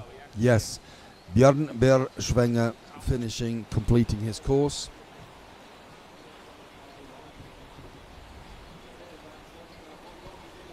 And another blue light boat. It must be a Czech.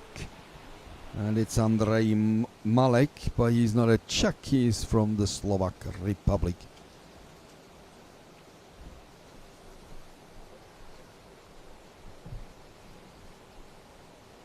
He was 8th this morning, therefore he has to race again right now.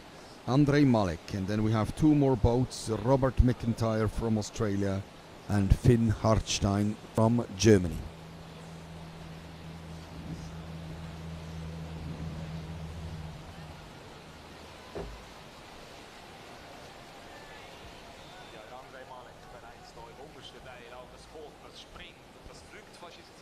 Without any major problems, and that we would expect that from a paddler and athlete of his caliber.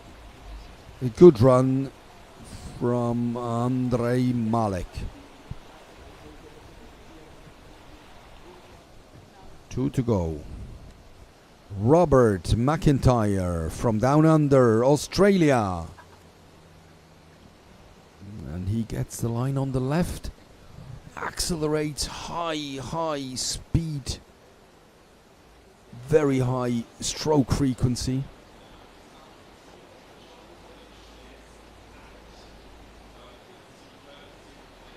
He's a top paddler from Australia, their best, and he has been there and thereabouts over the last few years. He's a very solid top 10 paddlers on the world stage. Robert McIntyre, and a specialist in the sprint distance. Yes, this was a good run, I think. I think it's maybe a bit different from seeing French athletes who are going a little bit more with the, let's call it the fine way of being smooth and applying the technique very softly, and he is more going for powerful strokes and just brute force sometimes. And last paddler in this class, Finn Hartstein from Germany. He completes that field of about 55 paddlers that we saw in Heat 2. And it's all about the top 10 in this second heat.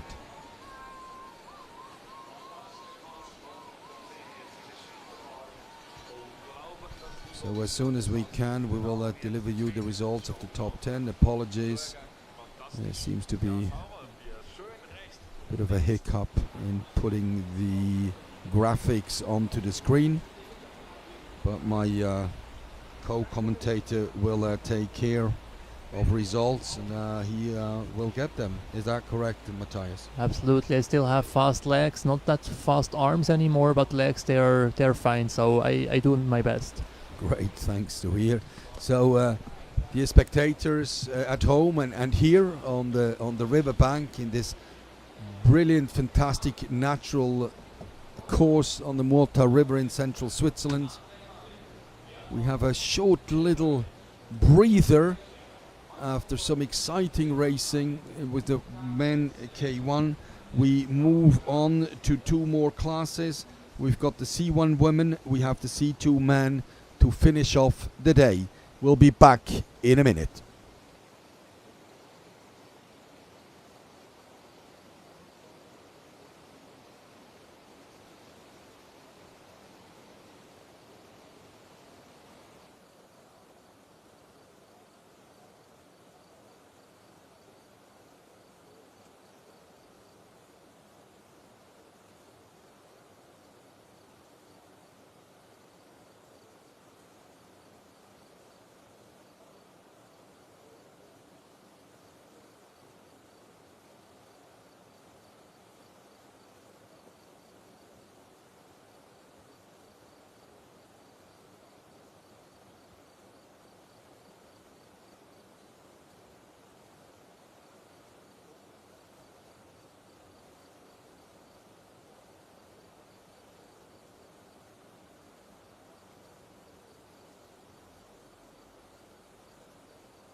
Here we go, we're back at the Worlds in Muotathal. Rachel Houston from the Great Britain team.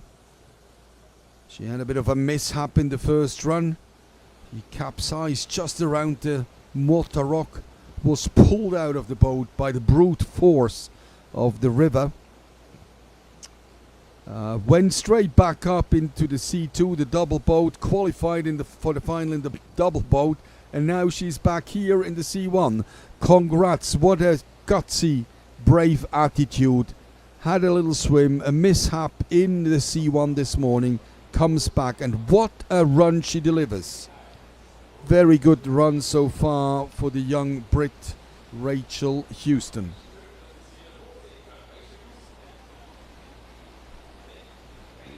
Little difficulties in that final approach, but gets around, yes.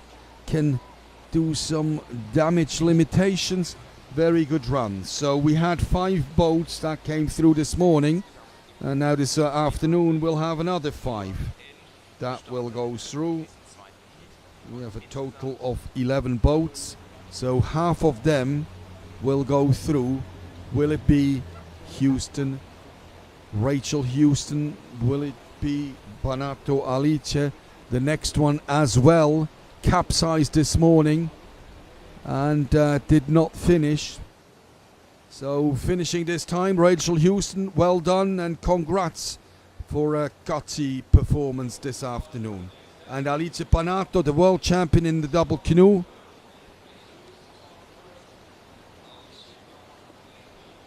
was facing difficulties exactly here this morning. She got caught by the stopper, and now it just looks so easy. Brilliant performance from Alice Panato. Capsized, swam in the first run. That didn't stop her to focus.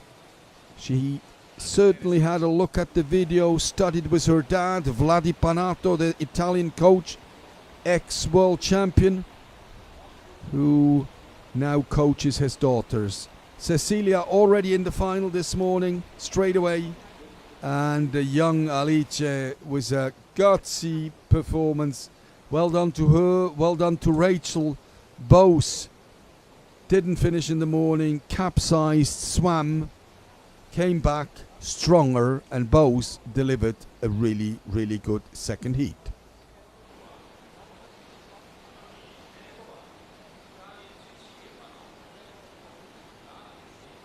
Olja Lazarevic from Serbia. She is looking much better than this morning. She was eddying out, had a full 360 turn in her run. and has now done the trickiest bit of this course on the Muota River. About 150 meters to go.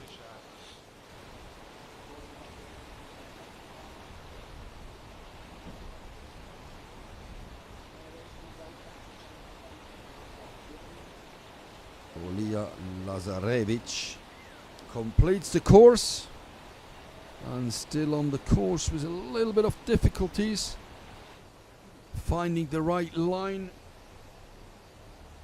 This is the Irish paddler Maeve Martin, but she is back, turned the boat, and again you just see how difficult it is to turn those boats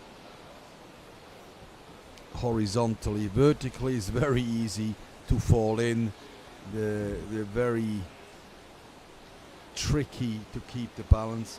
A bit of a strange line, fighting with the challenges of that river Muota, but got through it at the end. About 250 meters to go for Maeve Martin from Ireland. From Croatia, Zoe Grzina-Alba is the next one.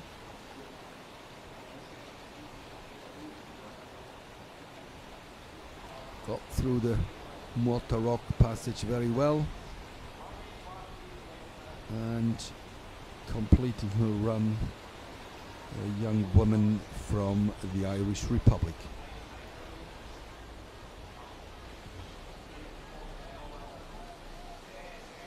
Alba Zoe Grzin, almost there, completing heat 2.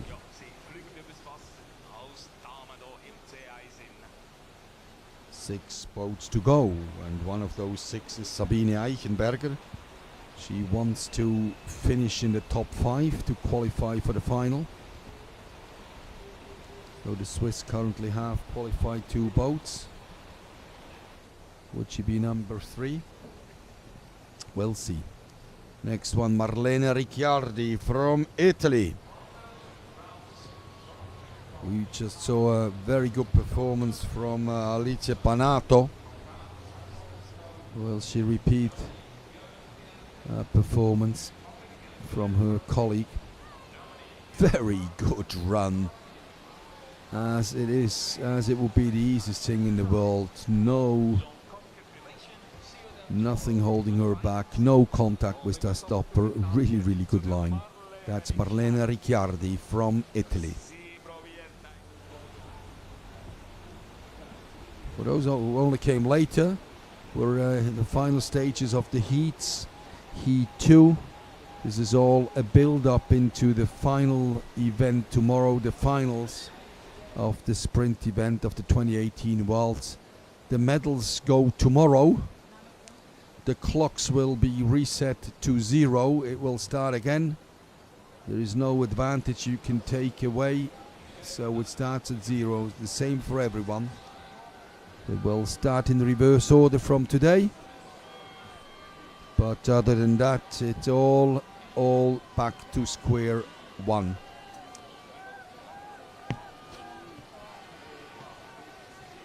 Claire Harp from France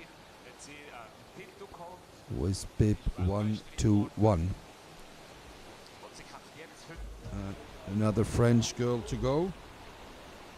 Before we have Sabine Eichenberger, very interesting paddler that all the fans here at the riverbank are waiting to support. Claire Harp finishing her course. Margot Bezia, the next one.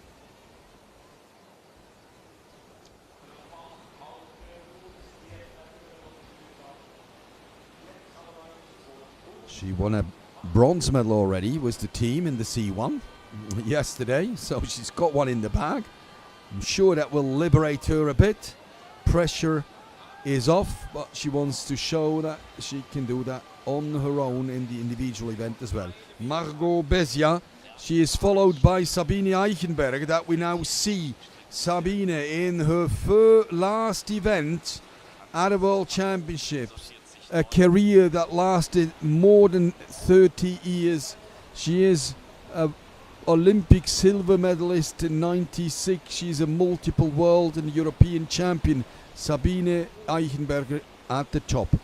Margot Béziat just completing the course. So here we go. Sabine Eichenberger from the Canoe Club of Brugg. Got around the Muota rock very, very well. Is accelerating again, finding the line into this tricky wavy passage into the approach of that last stopper. You want to get around it, and she does. What a brilliant line. Will she be strong enough? Mobilizing the last energy. Oh, and she rolls. Brilliant roll. It's just time consuming right at the end of the course. A roll for Sabine.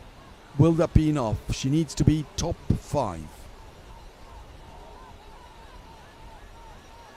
And she completes the course. We have two more C1s, and one of them is the Slovak paddler, Katarina Kopunova. Katarina Kopunova just past the Muota rock. And we just get the unofficial results of the K1 men. Paul Jean, Robert McIntyre, André Malek, Björn Bartel, Philipp Rich, Björn Beerschwenger, Maxence Barou, Finn Hartstein, Karel Slepica and Bram Sikkens made it into the final. Thank you. Back to the C1 women. Katarina Kopunova completing the course. And the last paddler on the course, Hélène Ragen from France in the Muota rock section. She makes work looking very easy in the approach now of the last challenge of her heats. Very fine line, gets around that stopper, very, very gifted technically. It's Hélène Ragen.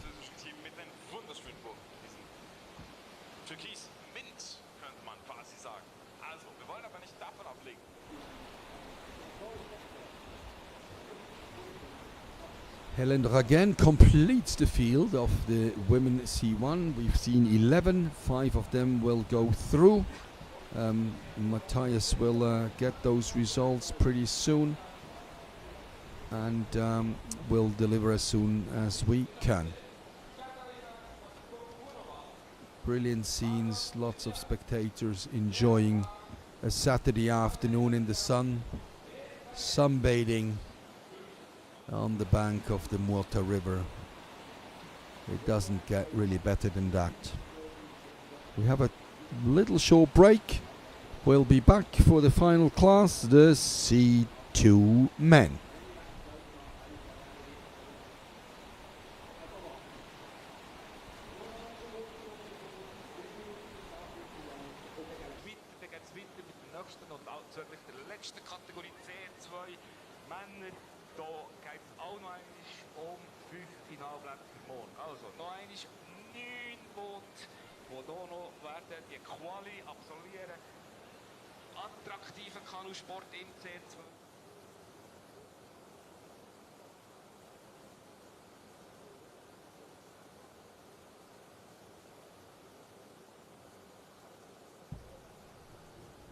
We're back in Muotathal, just a short breather before we head into the final part of today at the ICF International Canoe Federation World Championships 2018 in Muotathal, the qualification event for the sprint finals tomorrow. The C2 men, Manuel Freire, Rodrigo Ramos Collado on the course. We have 9 boats on the start line. We had 5 qualifying this morning. Qualifying this morning were 5. We'll have another 5 this afternoon. That will complete the 10 boat final today. So 9 boats, 4 of them will be eliminated this afternoon. Avoiding that is the aim of the Spanish duo, Manuel and Rodrigo. So 5 will go through and 4 will have to leave those championships in the C2 sprint. The next boat in the top screen, that's the Brits. So we'll always have 2 boats on the course with a 1 minute start interval, and the course lasts around 75-80 seconds. Therefore always 2 boats on the course, but it's all covered for you. We've got 4 cameras along the bank of the Muota River to bring you all the action. Ryan Hunt and Mike Rees-Clark in the British duo in the back left, and the front man on the right. The canoe specialists, they kneel in their boats. They kneel in their boats and they stay on their side. So they are on the back left, back right. Doesn't really matter. There are situations where it is better to be back left, others it's better back right. But overall in a course, it's usually very balanced and very fair. So there's no advantage if you're back left or back right. Well, completed their second run, the Brits. And we have another Spanish boat, Javier Miralles and Alan Padilla.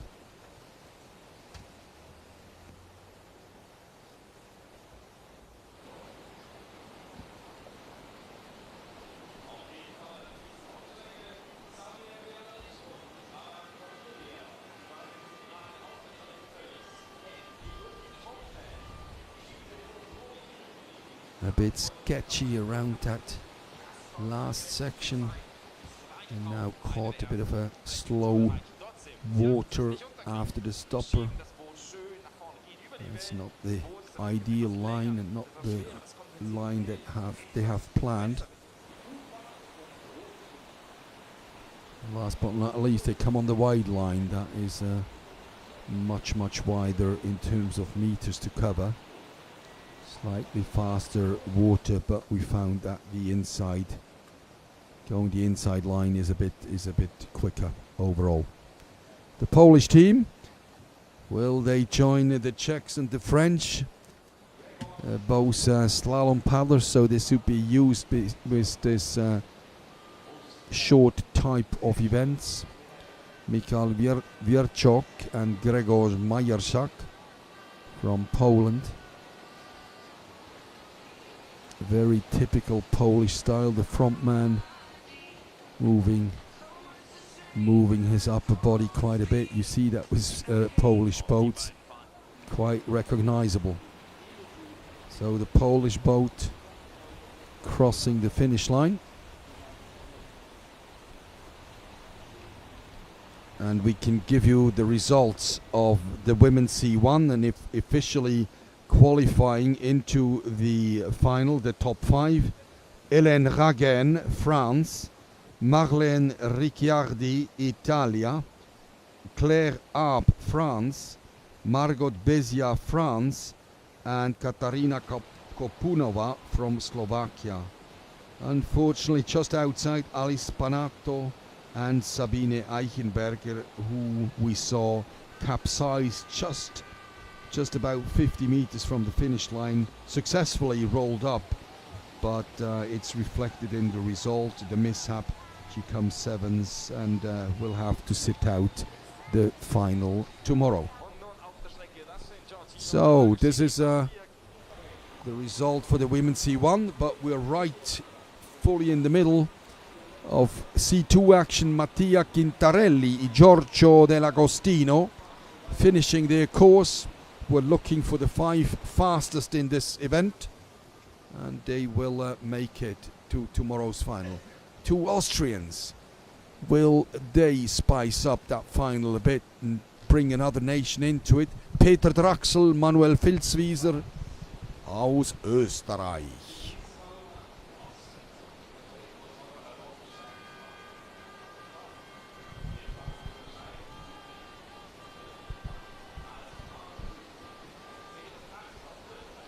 Good teamwork.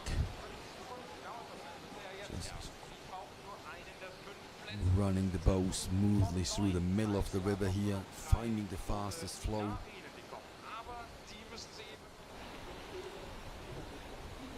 Peter Draxl and Manuel Filzwieser completing Heat 2.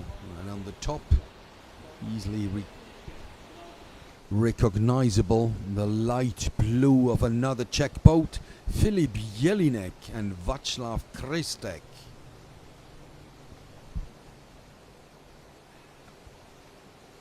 Good line, fast and furious. They're attacking that course with a very, very high stroke rate. And as the boat of a C2 has quite a bit of volume, those waves hardly do anything. It's almost like cutting with a knife through a piece of paper. Filip Jelinek and Václav Krestek. That looks like a brilliant run, and I would be surprised if that's not good enough for the top 5. A few waves at the end.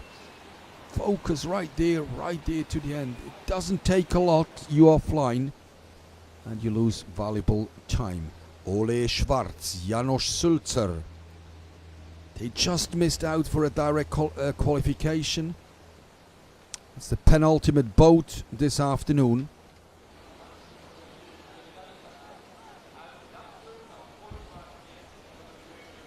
Only one to go.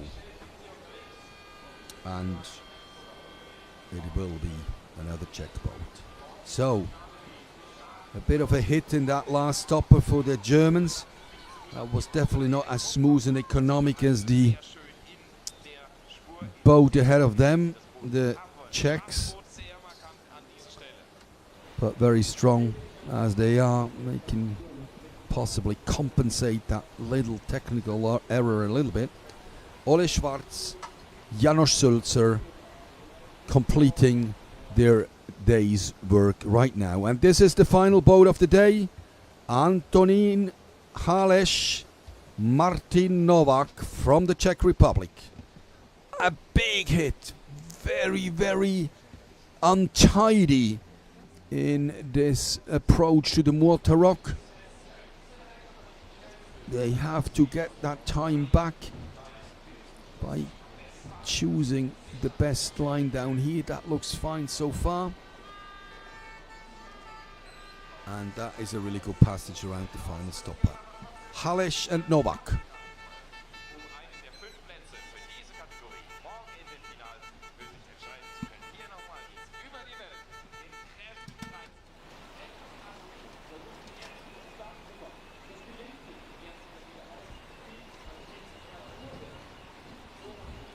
Well, ladies and gentlemen, that completes the action today.